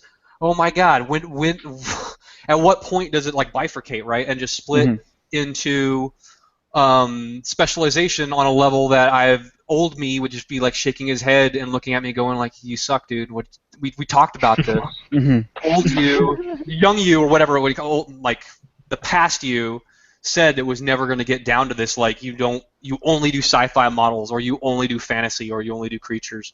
Like I want to try to stay as like doing, you know, all these different things. Yeah. I mean, I think like for me, I mean, obviously there's like a pretty much endless, you know, well of different things that you could learn, right? Like, I mean, different like programs, different techniques, different styles and stuff like that. But I think like the thing that I've been wondering or asking myself lately is like if I want to do characters for like the rest of my life. You know what I mean? And Yeah. I mean, I think like ultimately, like the answer is no. And Yeah. I mean, I love it now. I mean, obviously, I fucking love doing what I do. But you know, I'm trying to figure out like what the next thing is, right? And if it's like doing like my own thing, or you know, I'll start cleaning up models for fucking Troy that he can print out or something like that. But seriously, like yeah. Yeah, it's like I don't know. It's like I'm interested in. I mean, if I had it my way, you know, I mean, I think like making my own game is still like a dream that I'd love to do, but it just kind of gets like more and more complicated with like my like expectations, and I guess like maybe that's kind of maybe making an excuse, but I think like right now there's like I'll do like blueprint stuff, and I'll like have like little like prototypes running and stuff like that, but it's weird, man, because it's like I have this like nagging voice in my head where it's like, you know, you're doing this, but you can't show anybody it because it's like, you know, amateurish, and you know, you could do art which you could show, which will like immediately benefit you. You know what I mean? So it's like this weird battle between I could just make character stuff. It's like, yeah, but I kind of want to like do my own thing, but in order to do that, I have to learn like all this other stuff. So I don't know, man. I don't really know where I'm going with it, but it's like a weird battle. I completely understand, and I think tons of us just have this, and it's like, especially if you're on this technical side of things, where you can kind of see some of that, and just our background in game dev, you just dream, like a lot of the characters I make, they all have games behind them. They all have some game that I'm never going to make that informed the character, and I make the character, and then I drop it and move on, and it's like some main character and sidekick for something, and you want to go make that game, but you realize in order to make something impressive, it's a certain amount of hours. You know, that 10,000 hour thing. Is that what it is? Yeah, 10,000 hours. Yeah. I know, and it's like, you know that there's going to be weak links possibly in what you're doing, and then you also, like, man, I hand off like a model at Epic, and then like Buck textures it, and Scott Ribideau does the animations, or anybody, and you're just like, oh my god, like they took it to this level I would never do, and design and the effects, and you're just like, it can kind of spoil you on that, and then you have a hard time going, okay, I'm gonna try to do my own thing, and it's almost like skipping leg day. It's like, dude, there's a lot about my life where I've skipped leg day, and I think I've benefited from it in some ways, and I thought it'd be cool to do some talks in schools about this, and like kind of how I got to where I'm at and stuff, but like putting your eggs in one basket, scary, but you know, like I know going into those endeavors, like there's going to be parts of it that are going to be atrophy and just not as good. And then the worry is that you're going to watch the things that you were really good at fade away, almost like respecing in a game. You're like, am I just going to become this sort of like not so good at doing this thing that I used to do before, and also not good at a quality game that somebody would actually want to download, install, and play. Yeah, it's crazy decision. And then there's that, and then there's also 3D printing, right? Which I'm doing, and I'm like looking into that, which is a freaking nightmare. And then there's VR, which before VR, pretty much I was like, you gotta cut back on your hobbies, and then it was sucked to see what it was like in your face. Like VR's happening, and you're not going to pick it up. Like I don't own an Oculus. I have barely even used them. I would love to do a VR experience in Unreal, like just a small one, like a real like artsy little thing. And it's like, oh, but also I have a 3D printer that I paid a bunch of money for that's just like sitting there now. Yeah. Yeah, it's crazy. I mean, what do you guys think about that? Like Troy and Layna, for I mean, like where you guys are heading. Like, I mean, if I mean, I don't know what it would be. Like, what's your 10-year plan or something like that? But I mean, Troy, you've got like your toy store going. I mean, you're obviously like really devoted to that. I mean, it seems like to be occupying almost all of like your free time. I mean, is that like badass? Yeah, it's awesome. I mean, do you see like that's where you're heading, or is this like a thing that like you wanted to do, or Oh man, absolutely. I think actually I wanted to do it like 4 or 5 years ago, man. And I was just saying this with Layna the other day. It's like I've become that guy already that is just like, fuck, I should have done that, man. Like I should have like listened to myself like way back then and just done it, like just started doing it. And now I'm kind of like every time, even on my streams and stuff, where people are like, "Oh, hey, I'm not sure whether I should." I'm just like, just go and do it. Just man, even if you fuck it up and it fails and it turns to shit, just go and do that thing, man. Because I'm already like regretting that I didn't start this like 5 years ago, because I've already seen like the potential of where it's going and how much effort that myself and Layna have been putting towards this, and what it's kind of like, what it's yielding. It's just awesome, man. It's just there's just so much there, and it's like all for the last like 12 years or so, having to kind of hammer away on all the technicalities for. I mean, you guys know what it's like to be a character artist, man. It's just it's at one point when we all kind of started, 10, 12 years ago, whenever it was like, it was such a little streamlined, almost like quaint pipeline, you know what I mean? It was just like, yeah, we need to kind of box model some things in Max or Maya, and then, unwrap them, and then kind of paint them up, and it was just character after character, kind of week after week. But since that point, it's just, there's just one fucking technical program after the other just been thrown on top, and the stack of stuff that you have to do and learn has just got bigger and bigger and bigger, and the characters have taken like more and more and more time, and it's just like, fuck. And after I don't know, when was it, like last year I think was the last time I actually worked on a game character, and now I'm just doing like sculpts and I'm posing them however I want, and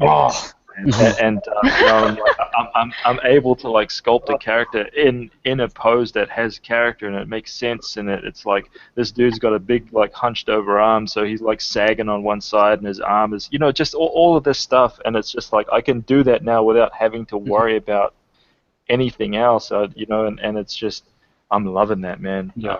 It's like I'm all of a sudden I'm free, you know what I mean?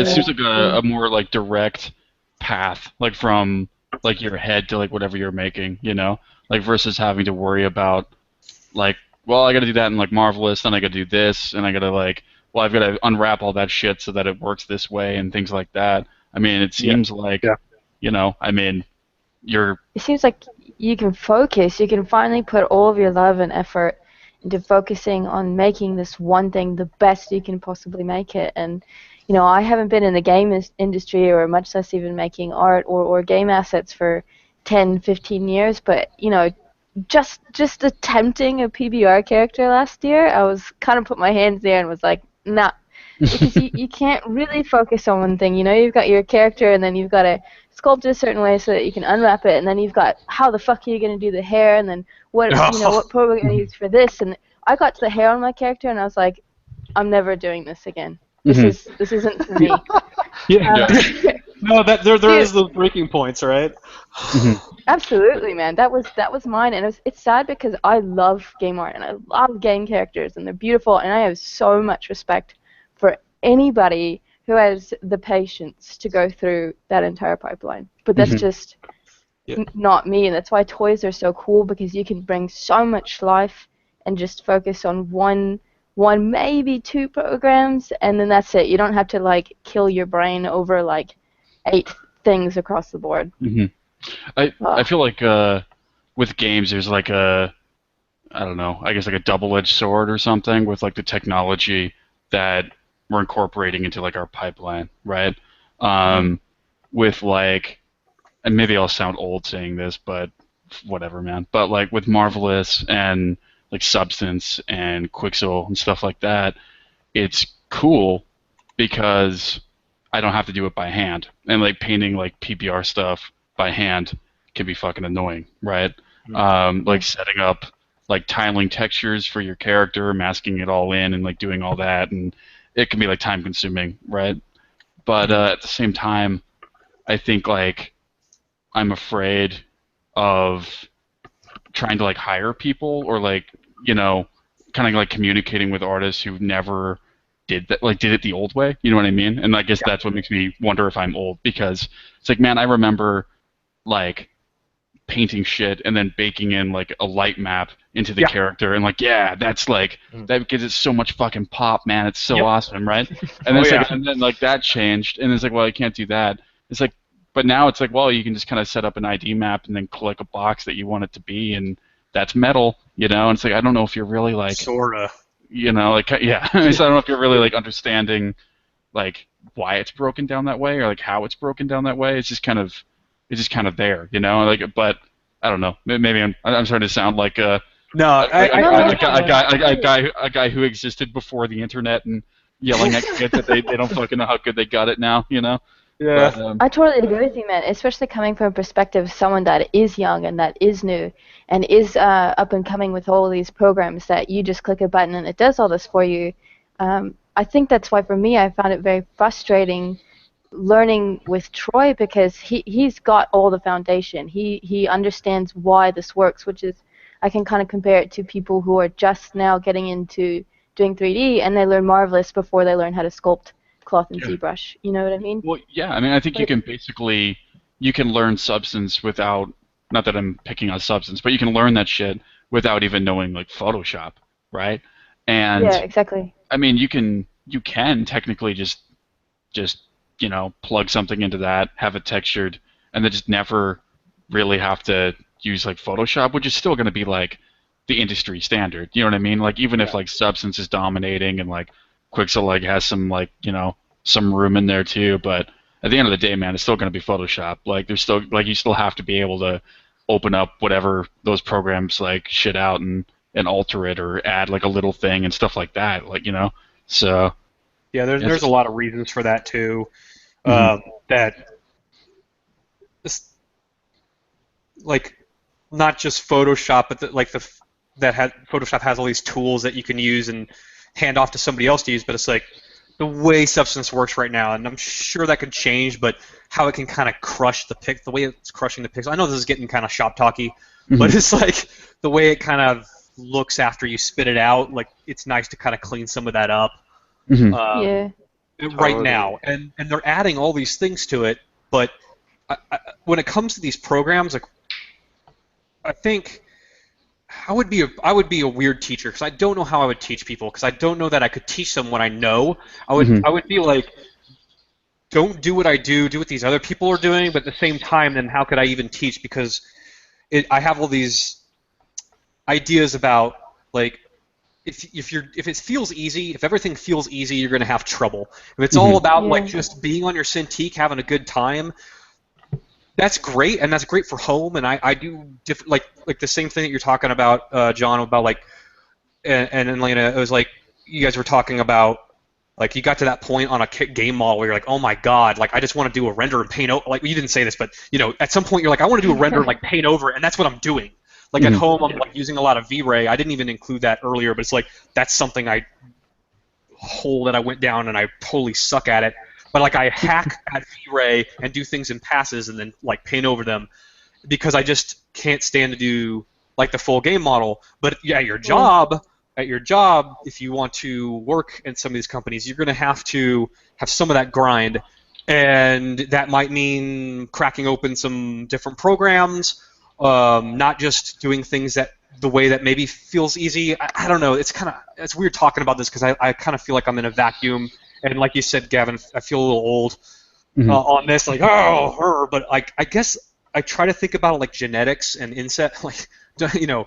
Basically, mixing genetics, don't be too incestuous, and you can kind of remix things together to get something new and different. And some of the best companies out there, it's not always best to just kind of like I made your thing the way you made it. Sometimes I want to see like a reinvention of things or taking things from a new angle or bringing like new DNA into the pot. If you hear an employer say that, it's a good place. I mean, if you hear an employer just like, we like that you did this looking like us, but we like this other weird little thing that you did. Maybe we do it, maybe we don't. Maybe some people hate it, maybe some people like it, but hey, we appreciate that you have this. And then you can explain to them like, well, some of that was some weird processes that I did in Max, and you know, and then like some accidental glitch that I did in Marvelous Designer run through the decimator in like ZBrush, and if their eyes start going like, what the hell are you talking about? It's like, okay, that's going to be something that's going to stand out. It's going to make you stand out a little bit.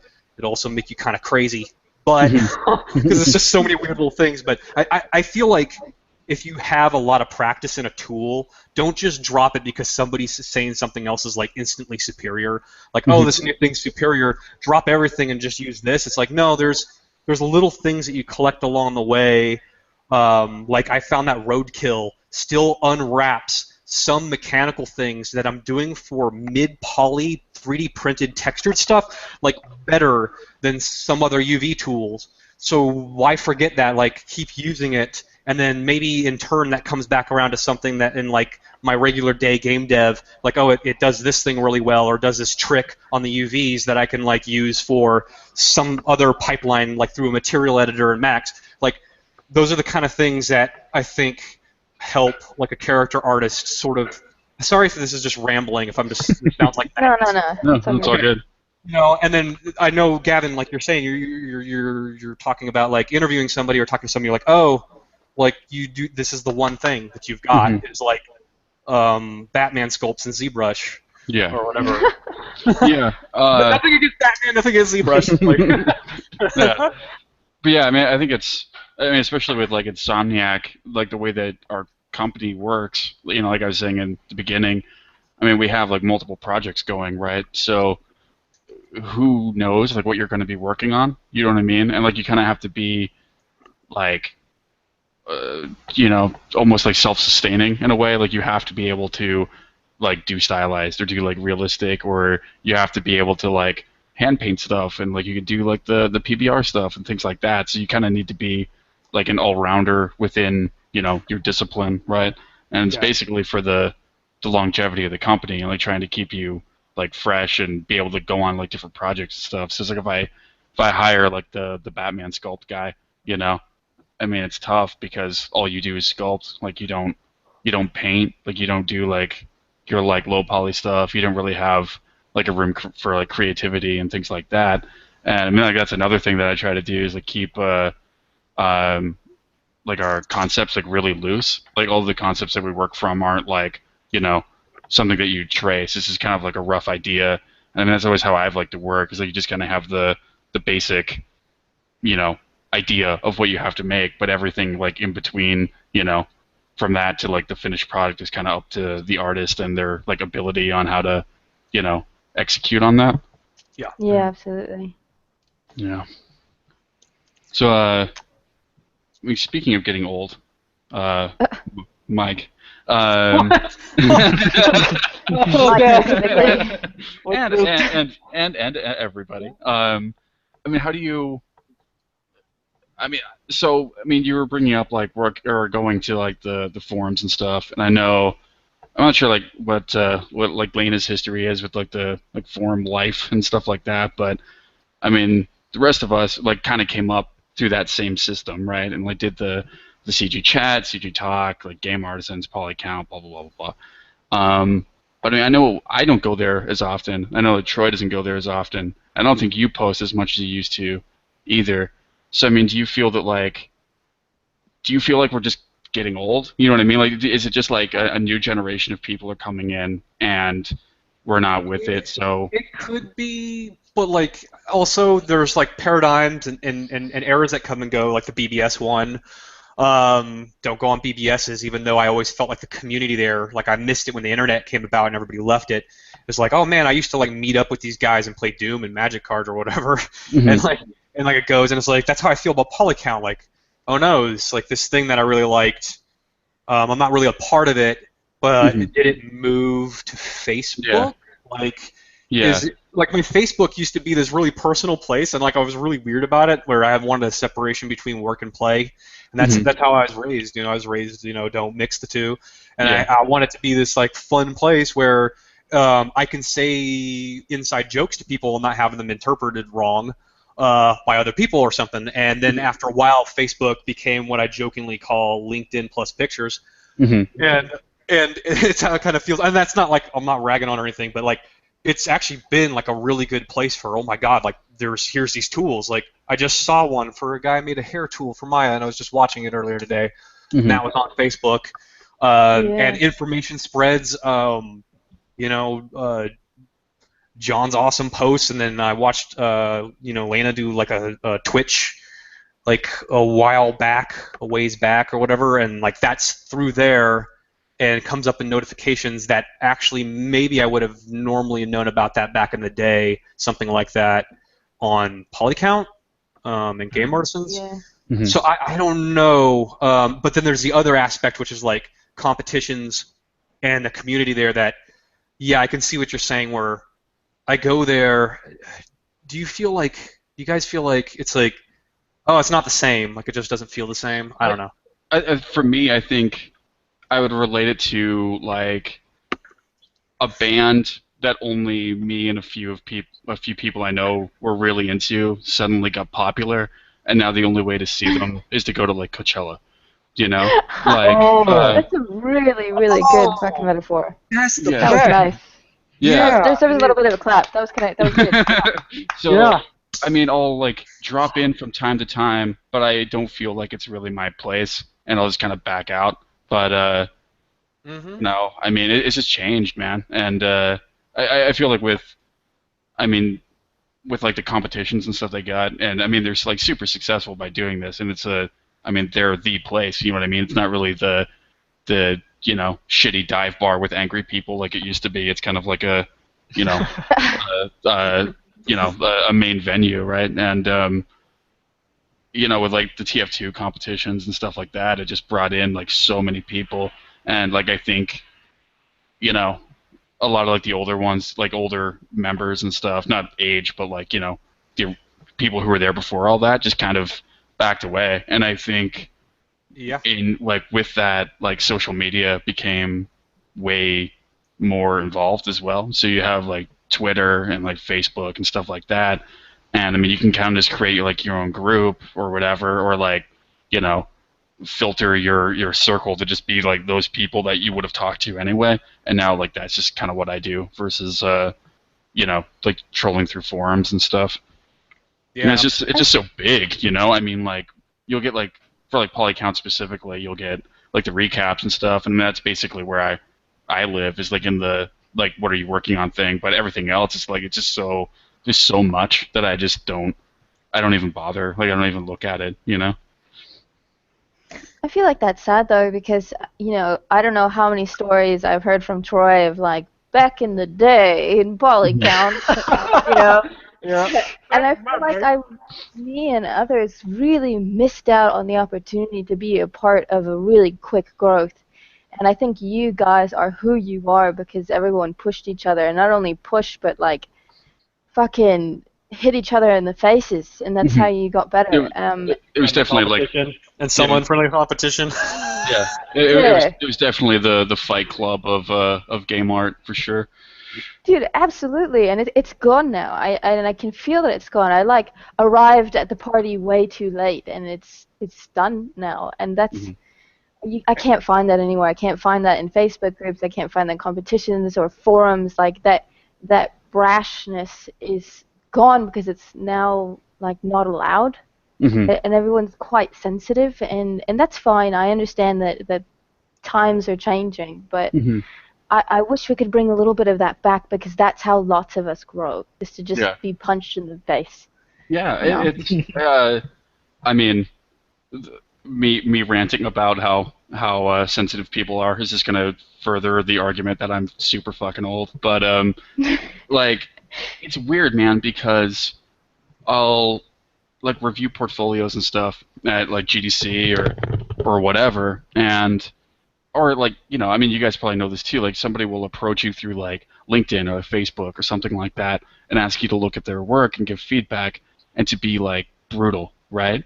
And I don't know. It's like people are asking for it, but I feel like if you actually did just like eviscerate somebody or something like that, that you're a total fucking asshole, and it's like going to be your problem. You know? I mean, obviously you can be harsh, but you know, harsh but fair or whatever. Different things, because like I kind of experienced like on some forums it's like really good criticism, and then on some it's just like, oh, this is shit, like this looks stupid, and then it would be weird later when like Maury Mountain is like, this is the coolest thing I've ever like of yours, I love this the most, and I like it a lot, and it's like, really? Because like somebody on a forum was talking about how it doesn't make sense and it's a bunch of garbage, and it's just like, that's when you just don't want to post on the forums at some point when you're like run into that, like on Game Artisans and stuff. There was some threads that would just run off a cliff, and it was like, at what point did it go from being like learning something over to just like crazy shitfest arguments? And then it just felt like I can't be here. Like, I'm just gonna start saying stuff. Like, I'm gonna be like, yeah. You know, I'll start tweeting myself. Dude, speaking of which, I remember, I think it might be the last thread that I participated in on Game Artisans, or like one of the last dumb arguments that I got into, but they were talking about comic book artists, and I think it was Rob Liefeld that they were like talking about, but it's basically somebody tracing comic art, and that they're not like a good artist or whatever, and me, being the 90s kid that I am, had to defend Rob Liefeld because he's created like fucking tons and tons of characters that I love. You know what I mean? Yeah, not some respect, right? Yeah, not the strongest artist by any means, but I mean, you know, Deadpool, right? I mean, fucking Cable, amazing. And I've seen it recently come up on my Facebook feed that I don't know the artist, I can't remember the name, but it basically traced like I saw that. Like an old dude having a heart attack, and it's like Iron Man. Oh, that's right. Yeah. Oh, I saw that. Yeah. So that, and I want to like tie in Troy. Like you and I, well, you started, and then I'll definitely back you up on this. But a guy like stealing another dude's work, and his whole portfolio is basically this other guy's portfolio, just with like a different name or whatever. So I'm wondering, like, you know, I mean. Obviously, this is a weird fucking like connection to make, but the Game Artisan's like argument was like he's a total like talentless thief for like tracing over something, and then some people are backing it up with like, well, I mean, you only get so much time to draw like panels, like you only get so much, and you know it's like a time saver thing. Like as long as the end product is good, what difference does it make? I would think it's almost the same mentality as like a concept artist like photo bashing. So if you have somebody that's like a straight up like, you know, 2D guy, no photo stuff, no blah blah blah blah, versus like it's just pure photo bashing, like Googling stuff, matching it all together to get the idea across. Either way, I mean, I think both of those yield kind of like, you know, the same result, right? Like you're going to get a character to work from, but then you have somebody who's just fucking straight up ripping another dude's work off. So, I mean, what's like the line? Like, what do you guys think is like the boundary there? Like, where do you go from being? I mean, obviously one of these people is a fucking thief, and then other people are being economical and maybe not as like foundationally strong or whatever. But I mean, it's a weird topic, and it's really big right now, and we can't. It's not something you can really agree on because it almost feels like there isn't a line. There's almost feelings, which is weird because that's how you end up with things like people submitting dominance war stuff, and then the base makes them get freaking, knocked out because of like, dude, your rules are ambiguous here. So I thought I was, like that kind of thing happens when you don't have a line. But like the line, I just don't know where it's at because you've got photo bashing happening that's popular, but then somebody will take and like grab other people's art and like photo bash it in. And I'm like, is this people moving? Are we moving the line now? Like, is that what's fucking happening? And I'm like freaking out as like this person that's totally like weird about this shit. I'm like, okay, you're moving the line too far. But like, I also remember when it was a weird thing to overlay like a photo of pigskin like on like skin models for game dev stuff. So there's that, and then like using scans, like scans of cloth, heads, starting out with a head scan and then sculpting it into something else. And it's like, where do you draw the line? I mean, the thing I would like to say is, if where it came from doesn't offend anybody, like you bought this and now you're using it, and that's what it's for. Like a place scanned it and you bought it, and now you're using it. Like people can have their opinions and say like that's shitty, or I don't like how you did that, but to say like you're stealing would be weird. And then there's times where you're like, oh my god, this guy took the entire arm from my friend's concept and just photoshopped it into his artwork. And I'm like, how at what point is it too close, and at what point is it like maybe it wasn't, and it's just like there's so many artists that you can kind of tread on each other's stuff. Like I've had that happen. Like I make something and people are like, dude, it's just like this other thing. I'm like, I've never seen that. But I look like I copied them. Yeah, I don't know. What about Layna and John? What do you think? For me, man, I guess I'm quite similar, man. It's like I just don't. I think the pressure to like deliver something really fast these days is it's definitely kind of increasing. Especially as a freelancer, man, it's like it's intense. You know what I mean? Like a lot of people, and especially I would imagine so for 2D guys more than 3D guys, but maybe it's the same for 3D as well. But just that pressure to be like, hey, we've got these like 5 ideas, we need them really quick, just quick, and I'm sure that at some point some freelancer somewhere has gone, you know what, man, fuck it, no one's gonna notice this shit, right? Nobody knows who created this original piece. I'm gonna take it, I'm gonna flip it, I'm gonna liquefy this little bit of it, and boom, I'm done. I'm gonna submit that shit, and then somewhere along the line, man, it just happens to be the right concept that got chosen, and then it just blew up and it went out of control, and someone's like, hey, wait a second, I know this. And then that's all it took, and then that original artist looks like a total fucking d-bag for snaking this other guy's piece of concept and blowing it up for a big like a new big title or something like that. Didn't that happen recently with that Uncharted 4 painting, that environment concept that was hanging over that fireplace? Yeah, from Assassin's Creed. I love hearing not devs talk about it because there's like trying to figure out why, and I'm like, I can guess how this happened. Well, dude, what's weird is like you're seeing people justify it, right? And it's like, well, I mean, you could just have taken a picture of a beach. I mean, you're in fucking Santa Monica. Just take a picture of the beach, put it in a frame. You know what I mean? Versus like you're straight up like ripping it from like another game developer. You know what I mean? That's kind of brutal. And then like seeing people. But I mean, whatever, mistakes happen. They probably just didn't pass through like fucking. It doesn't matter until it got out there, and then it's like, exactly. I know how this happened, and it sucks. But like, you found a stub thing, and it's your favorite artist. Dude, and like the amount of like illegal things that I've put in games that would not make it through legal, only to like, like band shirts, like different like clothing brands and stuff like that, to get like an idea of like this is how the system's gonna work, right? Versus just having like this is a pink cube, that's a blue cube, is like trying to be more representative.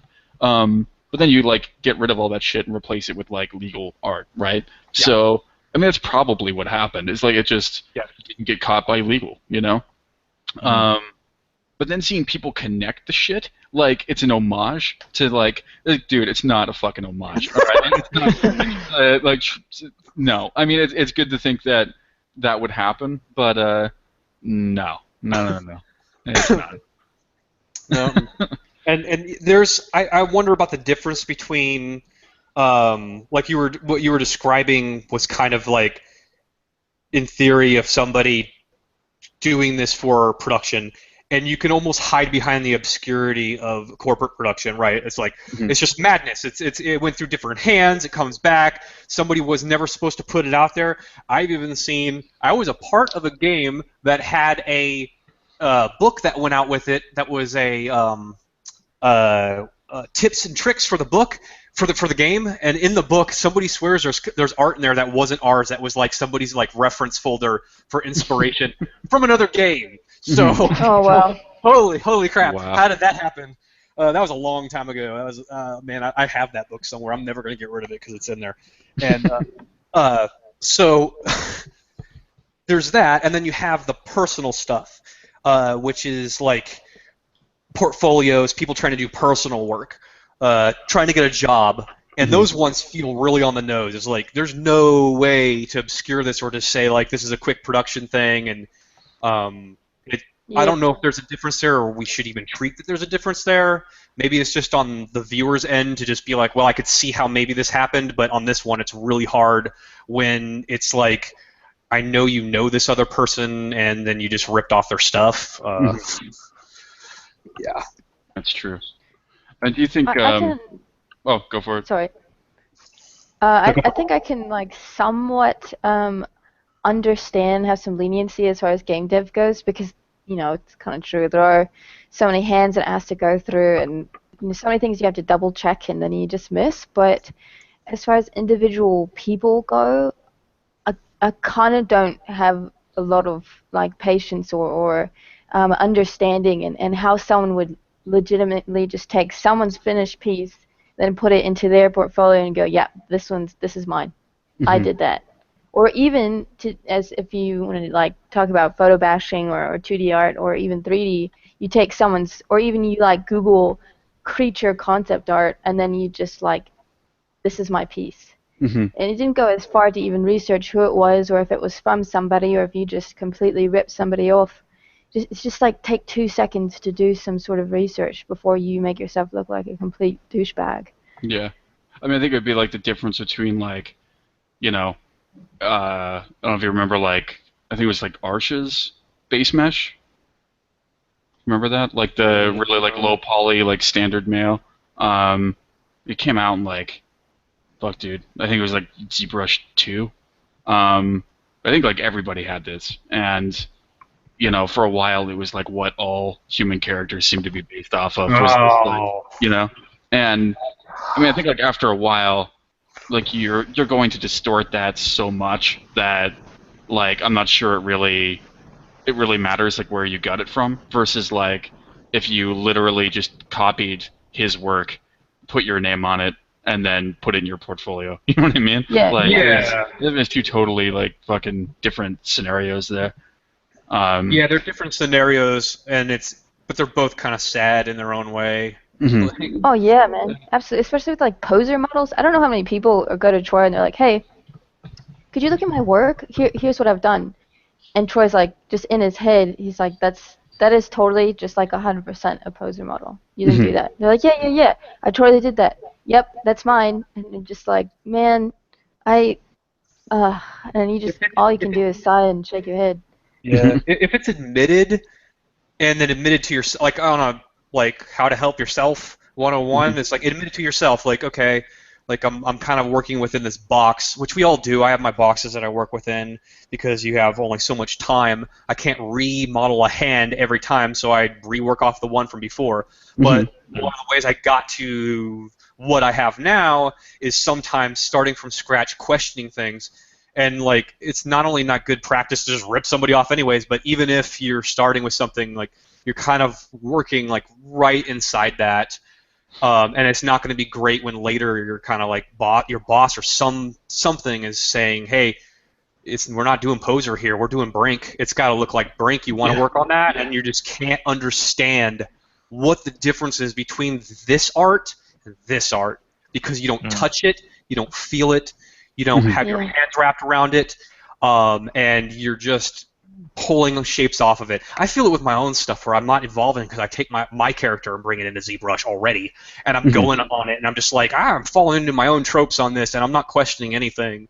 So it's got to be extra worse when it comes to somebody just kind of like, some sucker put his 3D model out on the internet, and I downloaded it, and now I'm just kind of like building over it.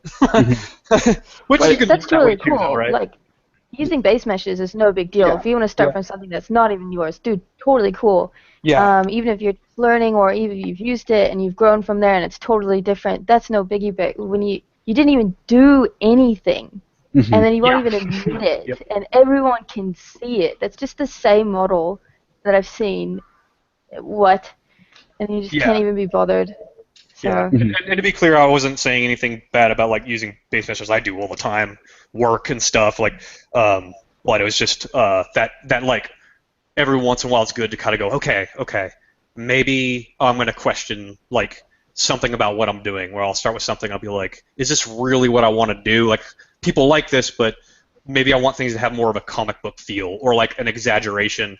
And I have, maybe other people aren't like this, but I have this problem where if I have something blank, like I can kind of do it easier than if I have something to look at because I get married to things really fast. Like I look at something too long and I'm like, that's the best it can be.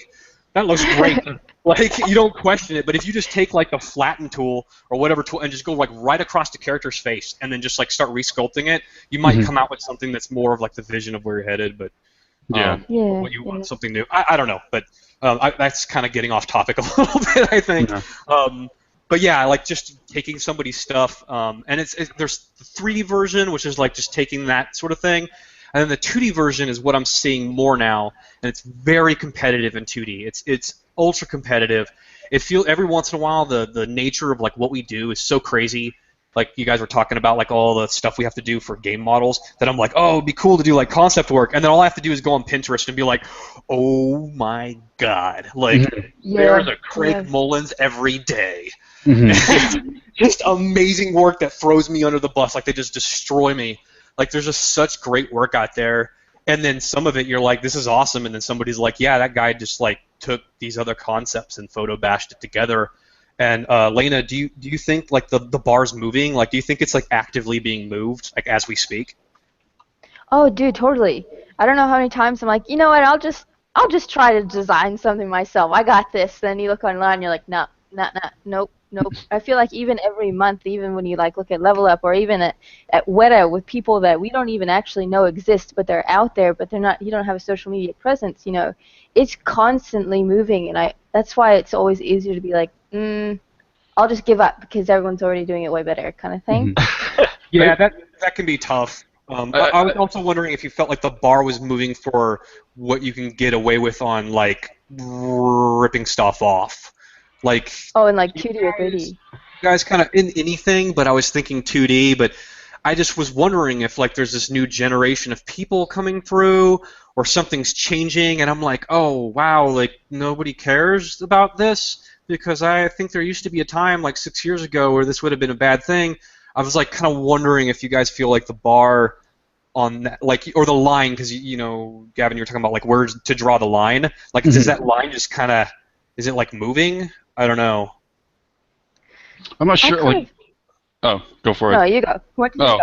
I mean, I was gonna say that the like bar of acceptance, I guess, might be moving only because the pressure of like delivering quickly and at a high quality is like getting more and more, you know. So if you had like if you're like a concept guy and you just gotta like bang things out to like get like hit a deadline and just get like an idea out, I think it's almost becoming like more accepted, you know, versus like I mean I don't know if you just had to do like one drawing like a fucking a month or something, but I think it's like a time thing, you know, it's kind of like what makes it like more acceptable. Yeah, I don't know.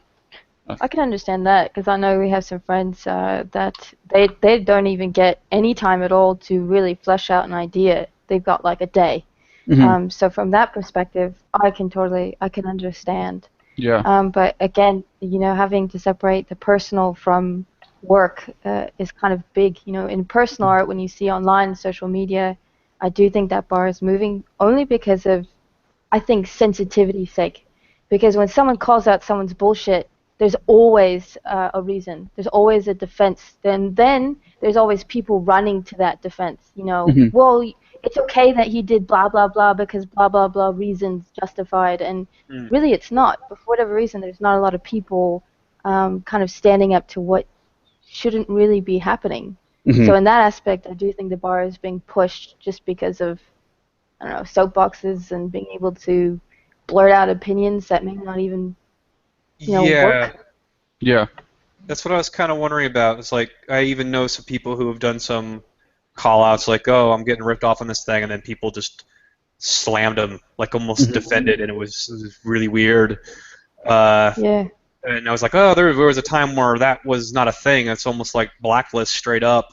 Mm-hmm. Uh, and now I was just and this is I don't know. Like I was like I thought you figured you guys might know this better than me. Where wow, this is some really copy stuff, and no, there's only a little bit of like frustration over it, and then a lot of people are like, "Cool, best ever," Mm-hmm. and some of it can be like I do. Like I copy somebody and then I just don't give any reference to it, like where maybe there used to be. Like you'll see copies of things and then it's just not even like this is inspired by this other thing. Where it's like I want to do that, like I try to do that and it's like, you know, basically like my life is this weird amalgamation of just like Capcom and Ninja Turtles and Predator. And maybe some like RoboCop and Quake, and then it's just like nods to like Bobo the Seal. Like I like a lot of what I did was like my version of Bobo the Seal, and then I saw people literally copy and paste his stuff. Like there's people that took his textures and put it on their stuff and like hue shifted it, and you know flip horizontal or whatever. Mhm. Oh yeah, this happened once. Literally the arm on his engineer was used before. I saw this go down, and no nod or whatever. Or anything. Well, in that case, it wouldn't even be a nod. I mean, that's just a rip-off, right? But like, there's some stuff where it can feel like it's crazy out there right now, and people are just lots of people and not a lot of jobs and just kind of clamoring. I don't know now. I don't know. Anyways, Maybe it's just this desire to want to be unique and want to stand out, but in this day and age, everyone is just a copycat and growth from somebody else. You know, that quote of we're just, you know, standing on giant's shoulders kind of thing. Sorry if I butchered that, but you get what I'm talking about. And so, and I completely understand what you're saying. You know, you grew up with this, and that, and everything that I'm doing now is just a complete kind of growth from MMOs and RPGs, and I didn't come up with this. I just splooshed it all together, and that's what I came up with. But that doesn't make me unique, and I am the original of this thing. So I nod to it. I say this is what I referenced. I really like these things, and this is how I got this product. But more and more, lots of people aren't doing that anymore. They're like, this is my thing, and it's easy to see that. You know what? Maybe you didn't really come up with that yourself, and that's okay. It's okay to that be the truth. That's kind of weird to me because I think I've always like, I hope I've been like honest about my like references. Like basically, like I'm just ripping off things that I grew up loving. You know what I mean? Like,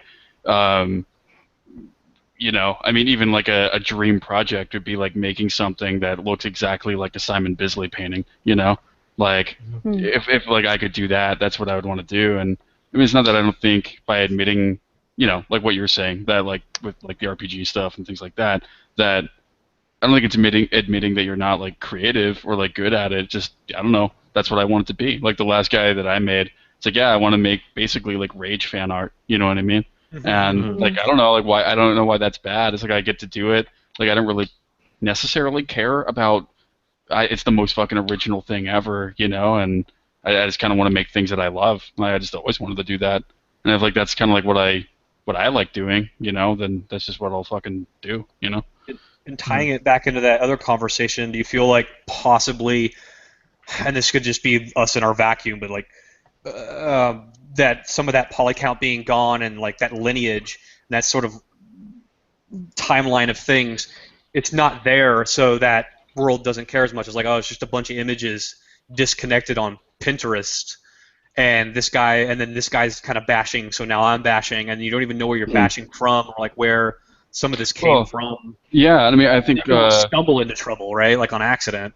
Yeah, like I think a lot of things are going to end up becoming derivative, right? Because we're going to end up being part of a time where people are referencing stuff that our friends made that they were playing when they were a kid, So like the things that like people will be using as a reference, like the guy that made that, right? And that's kind of weird because I think like man, again, fuck, this is like the sounding old podcast, but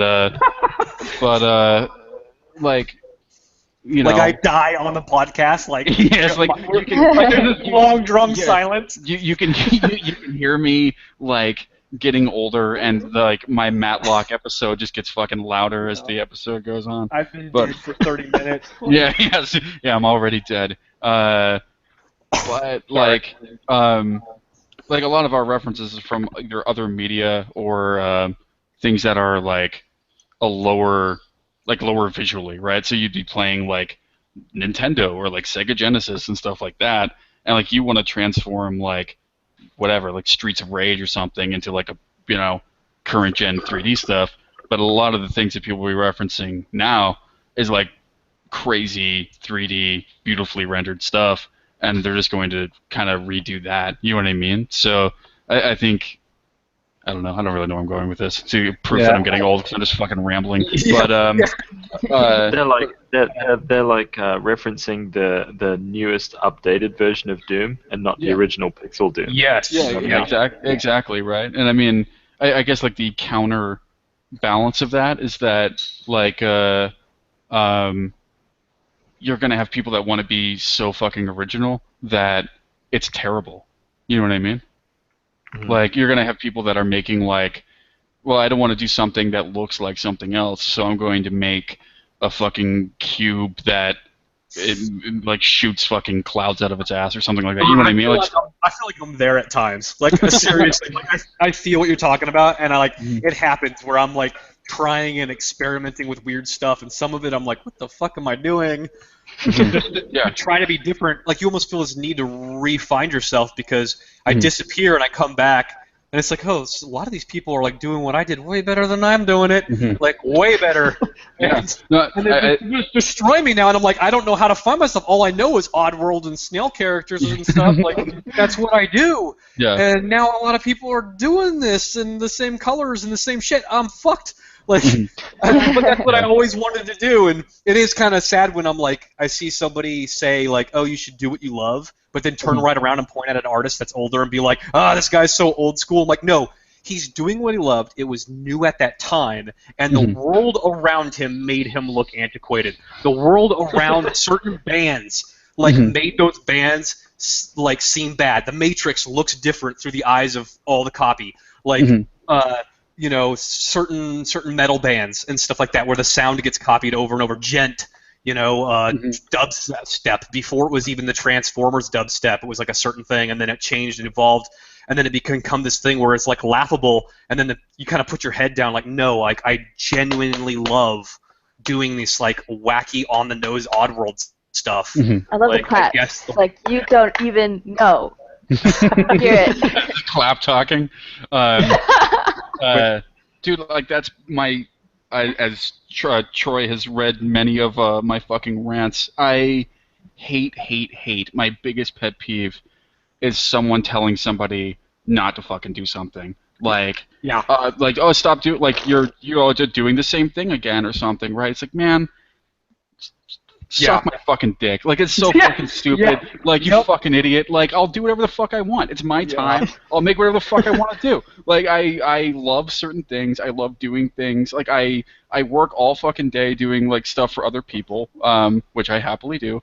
And then I come home, and it's my time. So if I want to make a giant fucking fat demon guy for the 10th time, I'll fucking do it. If you don't like it, look at somebody else's portfolio. It doesn't fucking matter to me, you know? Yeah. Anyway.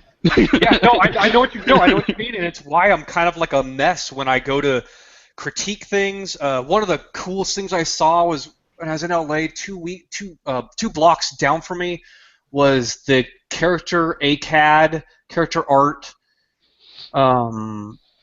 Design Academy or whatever it was, or the Art Academy. It was, who started that? I forget who started it, but it was just down the street from me, and they had talks where like Charlie Wen would come out, and I saw him talk, and he like showed all this stuff he wasn't supposed to show, and like it was awesome, and the God of War stuff, and Ryan Meinerding. Do you guys know who that is? He did. He like did all this awesome art, and then he went and did all the a bunch of stuff for Iron Man, and he also worked on Carter of Mars.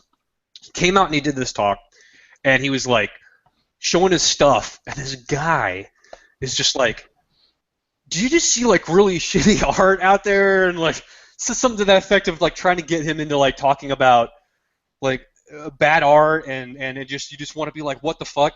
or something. And he just goes, you could tell he was working so fucking hard, and he just goes, "Dude, it's so hard to make something that's good and new and different." He's like, "This thing here took me like 2 weeks. Like, I know it looks like I should have done it, and like he's like, this took me forever." He's like, "I just don't even know what to think anymore. I can't critique nothing." I'm like, "Yes, oh my god, I know what you mean." Like, it's hard to tell.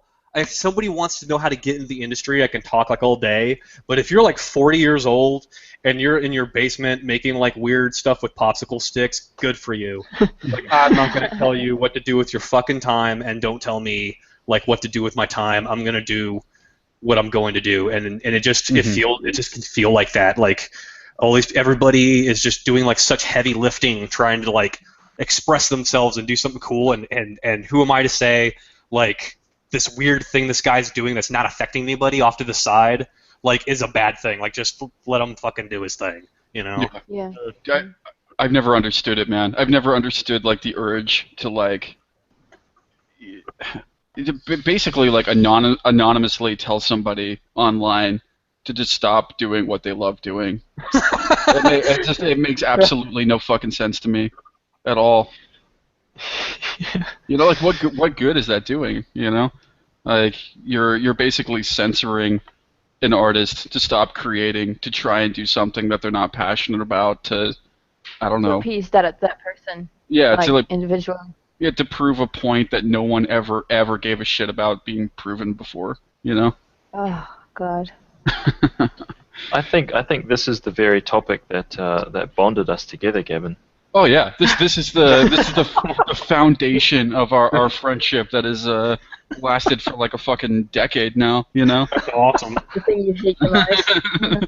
Yeah, I can't stand it, man. I mean, even like, it's like the whole like I don't agree with what you're saying, but I'll defend your right to say it or whatever. It's like that, man. I mean, even I mean, obviously my fucking man crush for Troy is deep, but I mean, even like people that aren't my friends, you know, it's like I never ever go in and just be like, yeah, don't do that. You know what I mean? Like, don't, unless, like, I mean, there's obviously ways to be like objective, right? It's like, well, you're probably shouldn't make characters that are just tree branches with googly eyes or something, because that's fucking weird. But no, I know what you mean. It's really hard. If people usually when they ask for something from me, I have like different modes. I'm like, do you want me to go hard? Do you want me to get hard into like how to get a job? Do you want to work at Epic? Like, I could talk about that.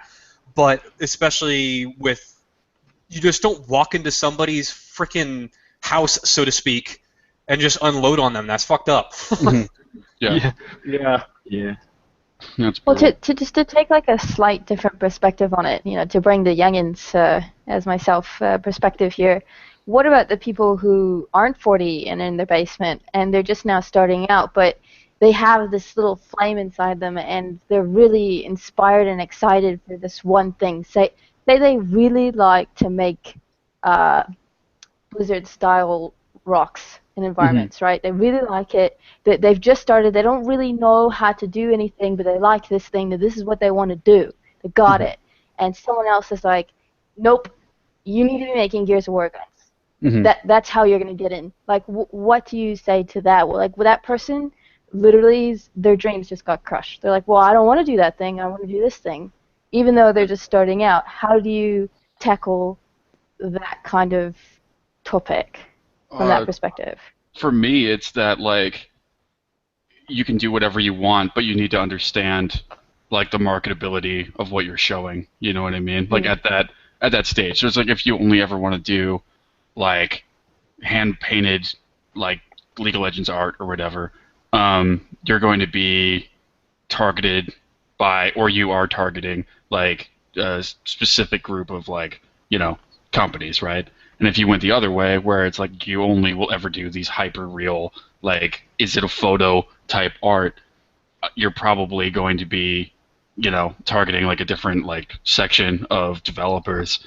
And I think like beyond just from not seeing if somebody has like the technical skills to fit in with like a certain team and do like the day-to-day job, for me a lot of it would be passion too, right? Where like do you even want to be working on this? You know what I mean? It's like if you've got a portfolio of like, they're all like,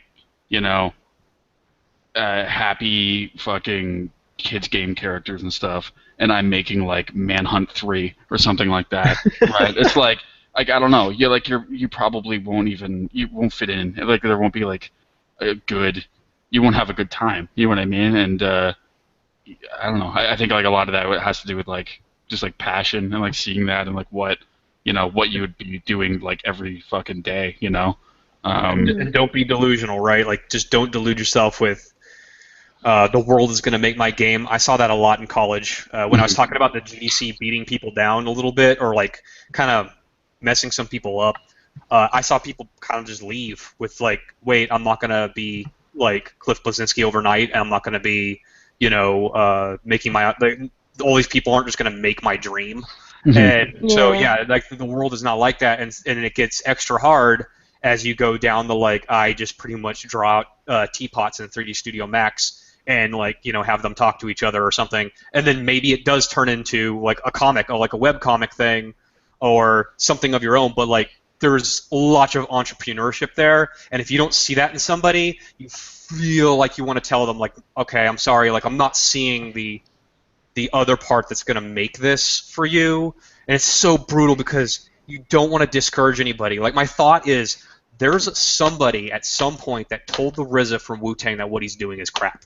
Like, and he didn't stop. Like there were like fucking sword sounds and like kung fu shit mixed with rap.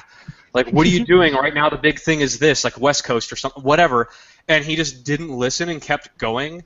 And I don't want to be the guy to tell somebody that, or the person to tell somebody that, and have that happen. And then I don't ever, at this, especially as you get older, you're like, how long have I been the person that did quit when somebody told me that? And like, I don't want to be that anymore. I don't want to be that person. That was like, oh, they told me that this will never sell, so I'm not doing it. Yeah, that's it's bizarre. I mean, I think there's probably like a difference between if you are trying to get like in the industry, and you're building a portfolio specifically to get into the industry. And I think there is like a difference for that between like telling fucking Hazardous to stop making girls. You know what I mean? Like, there's like two totally different worlds here. And, I mean, if you're trying to get in and you have nothing that would ever fit in any game that's ever been made, I mean, I think that's pretty tough, and I think probably different from, somebody who's in the industry working, like, has different, like, different pieces they can show from like a commercial project.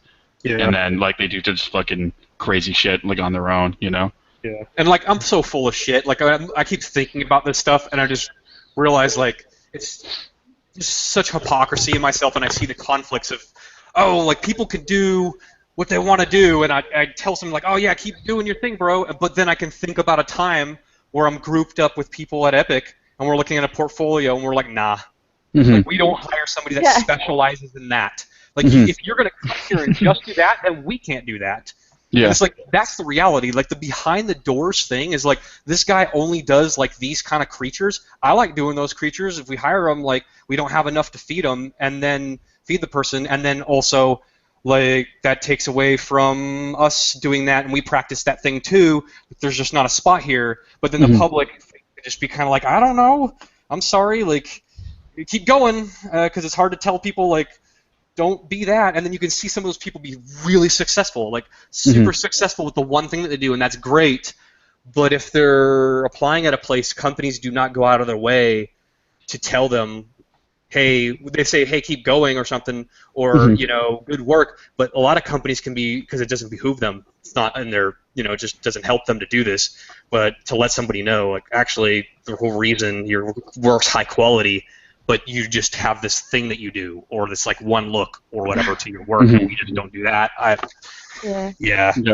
Yeah, I mean, I think there's definitely like a, I guess like a balance, you know, like what you're like kind of putting your points into and like banking on, and I mean, I think eventually like whatever you pick, it will probably work out if you're really good at doing that, you know, like if you've chosen one path and you're the best on that path, it's gonna work out for you, you know. And I think if like you never choose a path and you just kind of end up becoming a generalist or whatever, you know, those options are like fewer now, I think. Yeah. Like in AAA anyway, and I In think AAA, like, but then maybe you can make your own game. You know? yeah, exactly, like, right? oh, Like, so yeah, and confusing. see, and that's like the other side, right? It's like, well, when anybody gets like their portfolio reviewed by me, it's from someone in like a AAA company perspective, right? And like what I'd be doing. But I mean, there's the other side, which is like indie, that I don't know. I mean, presumably, like if you hired an artist in an indie company, they would be kind of capable of doing a lot of stuff, you know? Like it wouldn't just be I'm the character modeler at this like 10-person company. Nope. Right? It's like you're one of two artists, you know? So Yeah, like Brian Parnell, right? I mean, taking everything he knows from AAA in, but he's obviously having to like go wider, go more horizontal, and learn those things. And there's going to be some people that do that out of the gate, and being in GDC a lot, like getting to know some of the indie developers, you see some people just do that. They are like, there's screw this, I'm not specializing that much, and their idea of specializing is much different than us. Where I want to keep doing certain things, but it's okay that I don't animate. For some people, they want to do, they have to like do all that stuff, and you see some success stories that are really cool where it's like, oh, I tried doing these things and it didn't really work out, and then I just went and made my own game, and it could be something like Limbo or whatever, Stanley Parable. yeah, totally. Like Firewatch, man, that looks Yeah. fucking beautiful. Yeah, Yeah. and then you go and talk to their lead graphics programmer at the GDC this year, and all the cool lead graphics programming that he did, and you're like, oh. Yeah, Game dev is Yeah. still game dev. yeah, totally. Yeah, I talked to him, and I was like, oh, wow, that's awesome, and I have no idea how I would do any of that, but yeah, I wish game dev wasn't so crazy, because then you would see those little smaller things popping up and like little groups forming to do cool stuff, and it's happening more. It's happening a lot now. You're seeing it a lot more, but every project that you go to step into when it involves real-time games starts out one way and then turns into like this huge, like the curve that you hit eventually. You know, it's a big deal. And I think it is good to probably work at a company first before doing that. I kind of moved into doing a company right away, and I wouldn't trade it for anything. It had some awesome stuff about it, but at the same time, like now looking back, it's like, oh wow, probably would have been better to have more industry experience and cater my art towards that, and then find myself later. Mm-hmm. Yeah, man. So like with all like the projects that you're doing like on your own, like a lot of them, you're saying like they're the illustrations and stuff like that, and I mean I would say that they're probably more on like the creative side than like the technical side that you'd be doing like at work, right? Like there's probably like less restrictions. You can like kind of just paint a picture over top of like your models and stuff like that, right? So there's So the. Oh, sorry. no, go please. There's the insanity of sorry, I feel like I just kind of cut you off there. There's the insanity of 3D printing, and then there's like the V-Ray stuff, which is kind of technical and like a new thing. But yeah, for the most part, it is. Sorry, keep going. Oh, I mean, I'm just wondering like what you guys think about since we're all like working for the man or whatever, like we're all gainfully employed. What do you feel like limits your creativity? Like how do you, I guess, overcome like that challenge? I mean, if you're like an artist at heart or whatever, I mean, I would assume, want to like create stuff. Like you want to be creative. Like you want to be like making things.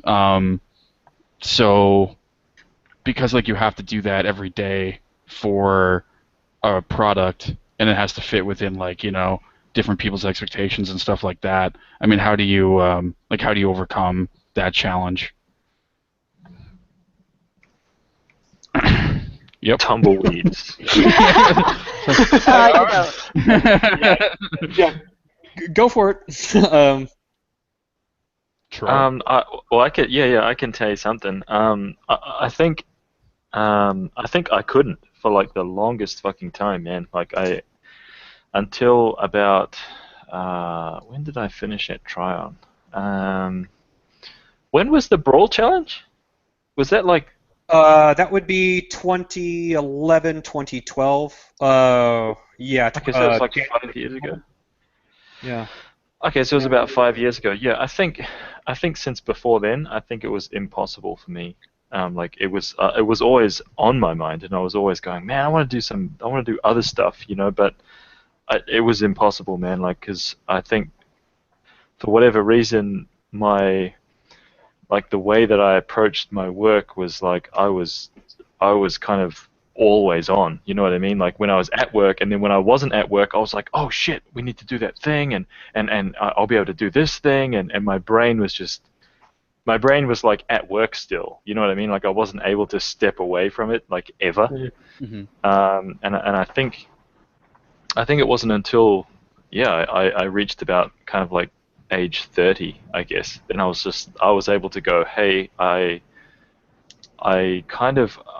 like put more value into whatever it was that I was thinking and what I wanted to do. And I think when I was able to do that and literally go, hey, I think I should, consciously make an effort to pay more attention to what I am thinking and what I want to do. That was when I was able to start going, oh, hey, maybe that is kind of important. Maybe when I've left work for the day, it is actually okay and cool for me to kind of change gears and start working on my own stuff. And I think that was like step one into kind of like, figuring out how to actually do that, how to actually transition into like putting, making kind of forward movements into my own stuff and being a little bit more creative outside of being forced to be creative for this other thing. And I think that was actually when I first started doing that, I was like, it was actually made a few little like games in RPG Maker, and I was downloading all these other little things and mucking around and doing a bunch of like scripting and trying all these like little free game engines and like putting in all these little ideas, which you'd never post any of that shit online. You know what I mean? Because it's so shit and it's so horrible. But at the same time, when I first started doing that, I was like, dude, I suck. You know what I mean? But it was like the first time that I was able to do that, and there's some kind of there's like a little addiction, I think, it's when you first yours, start right? doing that. Yeah, man, because you start doing it and you're like, whoa, it sucks and it's horrible and it's really bad, but you're doing it, and it's like there's something quite cool about that. But yeah, I mean, I think that was the first. That's the way that I was, first able to make forward movement into that area was just actually. I don't know what it is. Maybe it's like a maturity thing. I don't know, man. I don't know. I can't say what the thing was, but that's how it happened for me. Yeah, I feel like I've always wanted to do stuff out of work, and I just set things up to make that happen. And work follows me home, and it has it's a big part of my life. And then you just make sacrifices because there's just like characters in my head, and they want to get out, right? Like stuff's coming to me, all these ideas, and when you're at your worst at work, it's bad because there's all this stuff happening in your head that's all personal and things that you want to do, and they just stack up. They just build up, and then work might be at an all creative time low, and that's when it can get bad. So basically come home and express myself there, I guess, and try to do what I can there. And oftentimes my home stuff will be the inverse of work, where some people are like, oh, this thing at work isn't exactly what you do at home, as if it's this like, why are you doing this thing? And it's like, oh no, I like all kinds of ice cream. I just get tired. I get tired of the power soldier. I want to come home and sculpt a snail. That's how this works. Like, I like variety, and trying to keep that variety is a big deal. Every time I've done home stuff that's kind of been more like work, it destroys me. I've done some home stuff that's been really like a bigger, more responsibility, like working with other people, and it was hard. The thing that I'm doing now is the first like game model at home I've done in a long time, and it's like I'm moving very slow on it compared to my other stuff because it has to have the technical thing, and then there's that kind of like yawning, like, oh man, I'm kind of doing something very similar to like this at work. So am I really being like personal creative? Like, am I really doing the thing with my limited time? And then Gavin, it sounded like you were kind of saying like, I'm trying to think about like the question was like, how do you help that? But you were also kind of saying something like, it's like in AAA, it's like our jobs have changed. Maybe is that what you were kind of thinking? Yeah, sort of. Like, I mean, obviously, your day-to-day. I mean, maybe you disagree, but I mean, I think part of the job is being a production artist is that you're basically making the idea of somebody else in a creative way, right? So you're doing versus like being a creator, you're basically a creative problem solver, and like I'm wondering because I mean you must have like some kind of like a desire or whatever, like to make your own thing. So I was just wondering like how you do that. When did the character modeler stop being a part of the creative process? When did this happen in the industry? When did it used to be American McGee's Alice? There's a handful of people, and it's like it's all together, and it's just this group thing, and the guy or the person that models the character and is a part of it, and the animators involved, and it's all there, and then things just seem to slip over into you're now more a part of the machine side. And I don't know if you guys agree with that. Maybe it's different. I'm sure it's different at different places. And at Epic, you just pretty much what part of it of being a tight team is just getting involved. You have to go personally yourself and just get involved, and it's pretty cool. But what it seems like is that the industry has changed where you do have to have these things to kind of express yourself, like either be proactive at work or come home and make something, because it can. I've heard of places being like the concept slides under the door. No, the concept doesn't slide under the door. The ZBrush model slides under the door, and then you basically clean it up and make it work for animation. And you're like, I used to be an artist. I used to make things, and I came up with stuff, and I have all these tools at my fingertips, but they're not. No, and then it's like all these people kind of got pushed. They used to do all that stuff like down into that section, and then there's this sort of super creative at the top that bequeaths upon you their vision. So I don't know. You definitely have to find a way to work with that and work around that. I don't know if Gavin, do you think like the industry is kind of? Do you guys think that the industry's kind of gone that way a little bit? Like more like assembly line in a way. I guess that's the short way to put it, but like in Yeah, just concerning character artists. yeah. I mean, I think I'm really fortunate with the jobs that I've had where it's not like Yeah. that. Uh, I mean, working with like Irrational, we were owned by a corporation, but very like independent. Like basically could do whatever we wanted, and I worked with like the lead concept guy and stuff like that all the time. Insomniac is still very much independent, and we kind of have that freedom. Like I was saying, I kind of keep things loose so that we have like some feeling of Nice. creativity and stuff like that. But I mean, I've definitely like I've worked at places. I mean, like Capcom, for example, where we were like the Canadian studio, and our bosses are in Japan, and I mean, you basically get like art direction from Japan, from like a guy you've never met, and you just kind of do whatever you're told to do. So I mean, that's kind of weird. I mean, I'm not sure if it gets more minute in like other companies where like you're the guy who cleans up somebody else's ZBrush model and makes it game ready. Then that's your job. You just kind of pass it on and wait for the next one to come through the slot. Yeah. And there's like inventing on things and kind of adding to it, and if the company's open to that and if people are, that's great. And largely, I'm a blue collar worker. Like I'm a blue collar game dev, and Yeah. I want to be a part of the creative process here and there as much as I can. But you got to get the game done, and I love just working with the team and making the stuff. And I've seen places or heard about like just starting to slide into.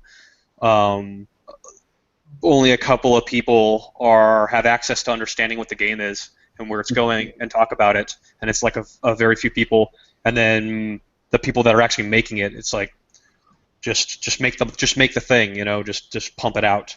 And some of us talk about, because some of us are pretty old school, like, oh man, like it's like how Layna, you were talking about, like, oh, I kind of missed out on like that era of polycount. Like there's times where I'm like, I feel like I missed out on the like 1996 or 2004 or whatever, like game dev of just it was just chaos, and you just made weird characters and you shot at them, and it doesn't have to be all themed like all this crazy stuff, and it's like it was a mess, but it was a beautiful mess, and it sounds like people just kind of shared, and it didn't get into that sort of closed door. This company's coming in and closing the door. I think it's like one of the things about like indie game development that is appealing to me. Like, I feel like not everybody, but in general, they're trying to capture that like organized chaos that is game development and doing like something that's based more on fun versus like based on sales, right? And I mean, I think we talked to maybe Josh about this, but like it's even kind of like the stylized thing versus realistic thing, right? Where realism is just more marketable, right? Like you can get like a wider audience, you can get a more like an audience that actually has a credit card that can buy your game and stuff like that, right? So I mean, it's tough, man, because I think, dude, I think most artists I've ever met would rather do stylized, and I think that's more like that kind of feeling where you're feeling creative, you're feeling like you're part of the team and the game, and like you know what I mean? Like you've got a more of an impact on like what you're contributing versus like, well, I'm cleaning up the scan or something like that, and you just kind of check the box and it's done, so to speak. I mean, obviously you'd put some kind of artistic, touch onto it, but you know what I mean. So but I wonder where you kind of have the line. Like, do you like what you consider stylized or not? Because I think about like Riot and that game doing like League being super huge, and then it's like, do people consider Paragon to be stylized, or to consider it to be real, right? Well, dude, like even Uncharted, you know what I mean? Like Uncharted is usually like the standard bearer for like visual quality, right? Like Uncharted looks so good, like Last of Us looked awesome, stuff like that, but they're not realistic. Like it's still stylized. Like Nathan Drake does not exist. You know what I mean? He's not like a real person. Like he might have been like derived from scan data and stuff like that. I don't really know, but I mean, it's still like people a really talented team of artists made that guy, and he looks awesome, but it's still stylized, you know. Yep. So it's strange, man. It's a weird, you know, it's a weird line between what's stylized and what isn't. I mean, Yeah. you know. Yeah, like, and I always want to stay in that world of Uncharted, somewhere between like TF2 and just weird, like fucking a box farting or whatever you were saying, like, some weird thing, and then like in Cell Shaded or something, and Uncharted, and then there's a point beyond that I'm not really as into. That I think some people think they want, but don't want it as much as they think they do. And because like a lot of stuff is like, oh, this is real. Like people think Gears of War is real. Oh my God, they have like tree trunk necks and tiny eyes. Like it's ridiculous. Like they're hilarious. It's totally crazy. So like that level of stylization, for me, Brink. I fucking love Brink and Tintin Appleby and like all that stuff. Just so amazing. And I was just super jealous when I saw that. And to me, like, that kind of stylized, right? Like we're maybe you do realistic PBR shaders, but the characters are all kind of exaggerated. That's that sort of thing, and just trying to stick in that. And I think that's where I would have a hard time. Where if it got away from that to kind of express yourself at home, it would be kind of a big deal. But at the same time, like I look at The Last of Us, and it's stylized, but I'm like, man, that game has just got so much impact. It would be awesome to like finish that game and be like, wow, I was a part of this awesome thing. But then there's also things about that game that I'm like, I just don't know if I would want to do that for like 4 years. I don't know. I'm not sure. I think it's it's kind of a shame that I don't know. I wouldn't say like the power that like marketing has over like what you're making like day to day, you know. But I think I think like really what people want is just something that looks awesome, right? But you kind of have a hard time of explaining what looks awesome if it doesn't exist.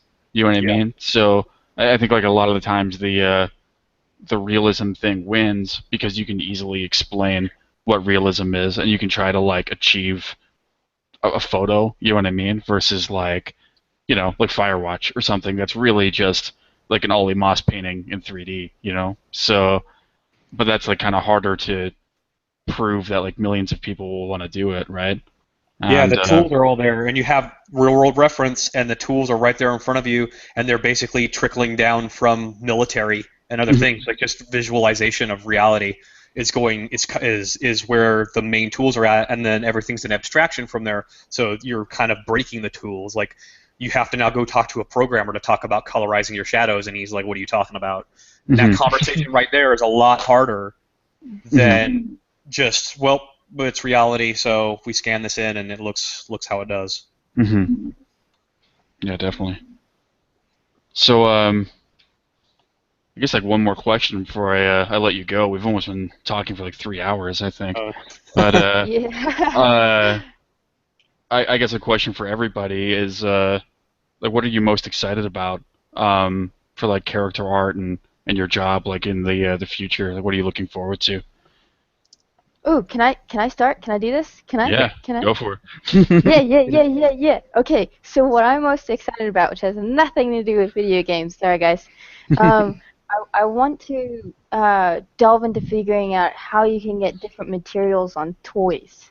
And I know I've only seen a few bits of examples where there's actually like a cloth or some chains or some hanging rope, but or even like translucency in toys. I am so excited to delve into figuring out how that works rather than just getting like a straight resin kit. Yep, that's me.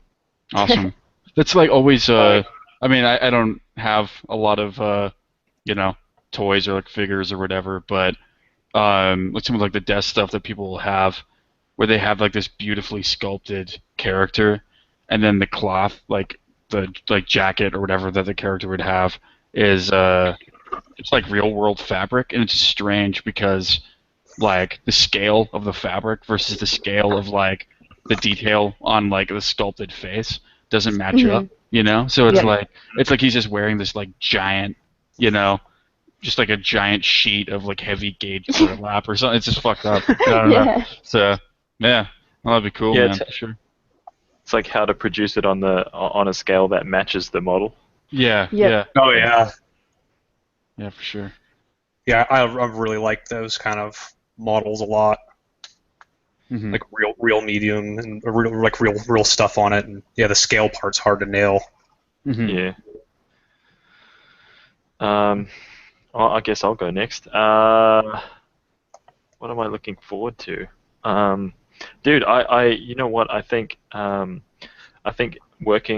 from a predominantly video games background into, to working at Weta, which is predominantly films, has been, dude, it's been awesome. The transition and, having to adapt to like a whole different pipeline and way of thinking and approach to really being able to have to produce all of this stuff in a real way. I think that's kind of like, it's kind of changed my mind a lot about just the way that I would approach anything, because we work at Weta Workshop and not Weta Digital. All of the stuff that we do, more or less, it has to be made. You know what I mean? Like, I have to actually physically make this so that some dude can like wear that shit and not only have it be like functional, but it has to be at least some degree of like comfortability. You know what I mean? Like it has to actually work, and this person has to wear this shit, or so when it comes down to kind of like seeing a concept and going, wow, that looks fucking badass on paper, and then translating that into 3D for video games, which is what I've been doing for the last X amount of years, has always been this process of not really like fudging it, but kinda at the same time. You know what I mean? You can kind of like do a lot of stuff that you wouldn't actually ever be able to do, but you kind of sacrifice that for just making it look cool, because that's what looks cool. You know what I mean? And now taking that a step further to the point where I have to actually go, well, no, this piece of metal has to be bent this way, and this has to work that way, and it has to work like this, and this, we've got to overlay these two things, and there has to be a little lip between the two. It's just, oh man, it's a totally different way of approaching those same cool designs that I would never ever have had to think about before, and I think that's taught me so much. And now the exciting thing for me is that I'm able to kind of like take all of that and all of that experience, and hopefully like in the future put all of that into the toys and stuff that we're making. I can't really describe what that is going to look like, but I know already that just having all of that knowledge and foundation, it just helps so much when doing stuff for 3D printing, man. It makes a huge world of difference, I think. So that's kind of what's most exciting for me, is just like I feel like I'm finally on that point of where I'm like, okay, I finally get to like take all of this shit that I've learned and put it into this one. I wanted to say One Direction, but that's like some cheesy boy band. I'll be sure to splice in whatever fucking bullshit song One Direction plays. Yeah. Some generic piece of shit garbage song. Yes. Oh man, Have a blast over the top of it. Yeah. Yeah. So that's me. That's where I'm at. It's awesome. Yeah, that's actually some of it's kind of similar. Jumped on the Replicator 2 bandwagon when people at work, like some of the more technical, really intelligent people, got into it, and Mark and I were like, this is the special surprise we get for sticking with this shit. Like stuck it out with 3D modeling and extruding polys and all that, and it's like 3D printing just came along and surprised me, and it was like, wow, I can print stuff now and make real versions of art, and I'm excited about where 3D printing is going.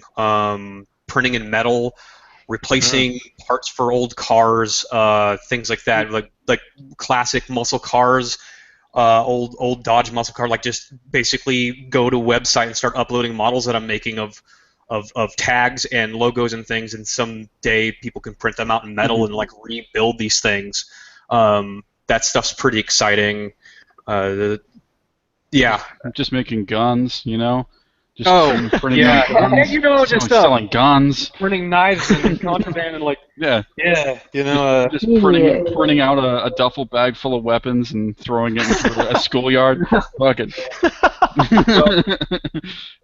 3D awesome. printing a 3D printer that 3D prints guns. I don't know. Yeah, that stuff's really cool. Game dev is changing and seeing where things are going there and the tools.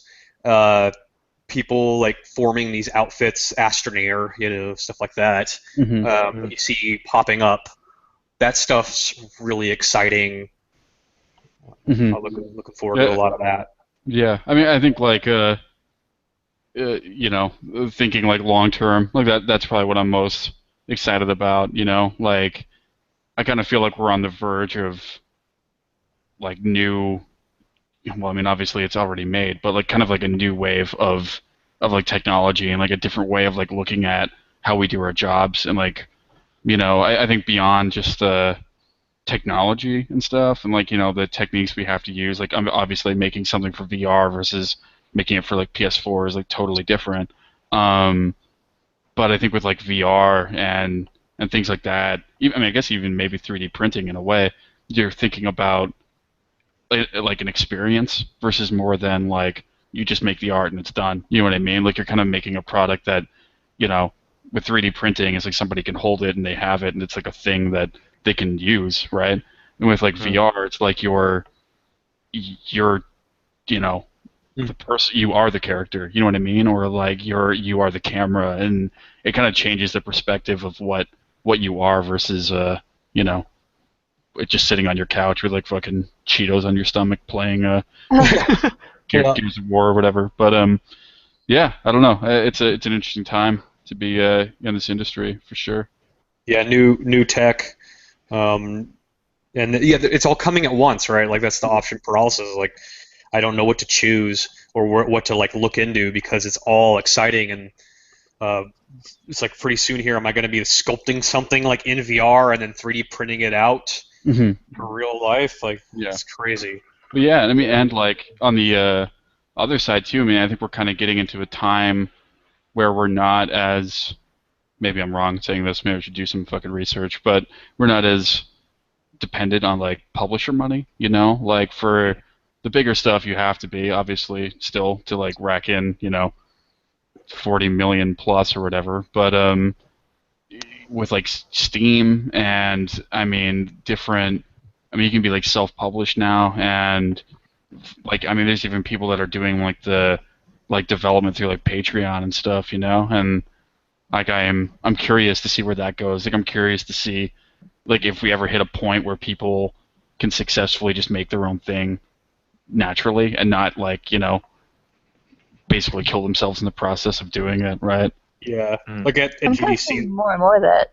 Sorry, more and more of people like actually jumping the boat and be like, nah, fuck it, I really want to do my own thing. And I see more and more people making that jump, and it's really, really cool. Yeah. Definitely. It's inspiring to see that it's actually still an option. You know what I mean? Like if you know, if you're reading just even like reading Masters of Doom, like the book, you know what I mean? And then you're like, fuck. You know, I remember when I first read that book, and I was like, man, I don't even know if that exists anymore. And I remember I went on this huge kind of like indie game. I don't know what you would actually call it. I just tried to search for all these indie developers and you know what they were doing and how they were doing it, and I even like talked to a few of them, and quite a few of them were basically like, yeah, man, we're just a couple of friends making some shit and you know making some shit in our friends' houses, and they're just kind of slowly chipping away doing things, and I was like, damn, people are still doing this, and you know, and now I'm looking at some of the games that are coming out, and I'm just like, dude, these like small teams, they're still like kicking ass, and they're still being able to make games in that way. Like it's still a possibility, and I think that's pretty damn cool, man. Like I'm glad that's no longer. Yeah, I'm glad that we're not living in a time where that is no longer an option. Yeah, Yeah, definitely. I mean, I think it's kind of passing the point where, I think for like a while it was kind of like you'll have these like pixel junk games, and they're all kind of similar in a way, and I think trying to harness like the nostalgia of like NES or something like that, or in some cases like even before that, and I think we're kind of getting to a point where there's like a budget behind them to make them actually compete with like shelf space like on even if it's digitally and stuff like that. I mean, oh yeah. I think it's getting like more competitive, and I mean even like looking at like fuck dude, like John Romero, right? I mean speaking of like Masters of Doom, right? Like him doing like his own thing in like Ireland now, like that's pretty crazy, right? I mean obviously he's been like kind of on his own for a while, but that's interesting to like kind of have like somebody like him, and then kind of, I mean I don't know if it's like leading the indie scene or whatever, but like being mixed in with that, and I think it's kind of like rising up, and not just like fucking 99-cent games on like the like Apple Store anymore, Mm. Yeah, a big topic at GDC this year was indie-pocalypse. Mhm. And it was like a big thing of there's so much out there now and tons of people making stuff. And, I remember when people were first talking about it being like a renaissance, like back in like '09 or 2010. And it's like all these engines are competing and people are forming these groups and trying different things out. And I met at this year's GDC, I met some people that make games in a van. They travel around the U.S. and they work in a van. And the guy that I met worked on like the Star Wars MMO. Mhm. He was like he was like a programmer on the Star Wars MMO. We talked about that for a while and did that, and then just hey, we're gonna travel around in a van and interview indie devs and try to work on stuff. And it's that stuff's pretty crazy. Everybody has like that kind of unique story of Super Giant Games, right? The guys that made Bastion. Mhm. Yeah, really cool stories there. Mhm. Yeah, it was like it's interesting, man. Like I guess on the other side it could just burst, and like maybe it won't be successful or something like that. But it's definitely interesting, man, for sure. It's definitely like an interesting time with like all the different. I mean, there's different technology, and then you have different avenues for people to go down to just use that technology and then get their own stuff out there, Which, Yeah, it's exciting hearing about your guys' thing that you're doing. That sounds awesome. yeah, that'll be cool. The toys or the figures Oh, and yeah. stuff. Like Thanks, man. Mhm. yeah, that sounds badass. Sure. It's definitely been a good ride so far, so I can't complain. Awesome. Well, Cool. I think that's it. I mean, man, I think we've covered everything. Unless you guys can, unless you had anything else you wanted to talk about. I think this is like the extended Blu-ray edition of Oh, Return of the podcast. King. Yeah. Dude, yeah. This is our longest edition, right? Oh, Yeah. shit. I He think so. came on and he wouldn't shut up. He just kept No. going. No, it's awesome. Dude, The problem is that I could just talk to you for hours and hours and hours, right? It's like I think you are basically grumpy you the are. thing that I really like you're like the thing that I look forward to like every GDC, like I get to go meet up with Mike and we can talk for hours at a bar or something. That'll be good. Yeah. I'm like, oh, Gavin, we get to hang out. Because I kind of like just live in my little bubble out here in North Carolina, and I'm just gonna go right back to just like, oh, Netflix time and Yeah. Extreme Polys. So Yeah. it's great. It's great to talk to people and finally to talk to you guys. Yeah. Yeah. Oh, it's been awesome, man. a big round of applause for anyone who has sat through this entire podcast Yeah. without going anywhere. So Yeah. Be sure to tweet us the secret message that we have at the end of this podcast.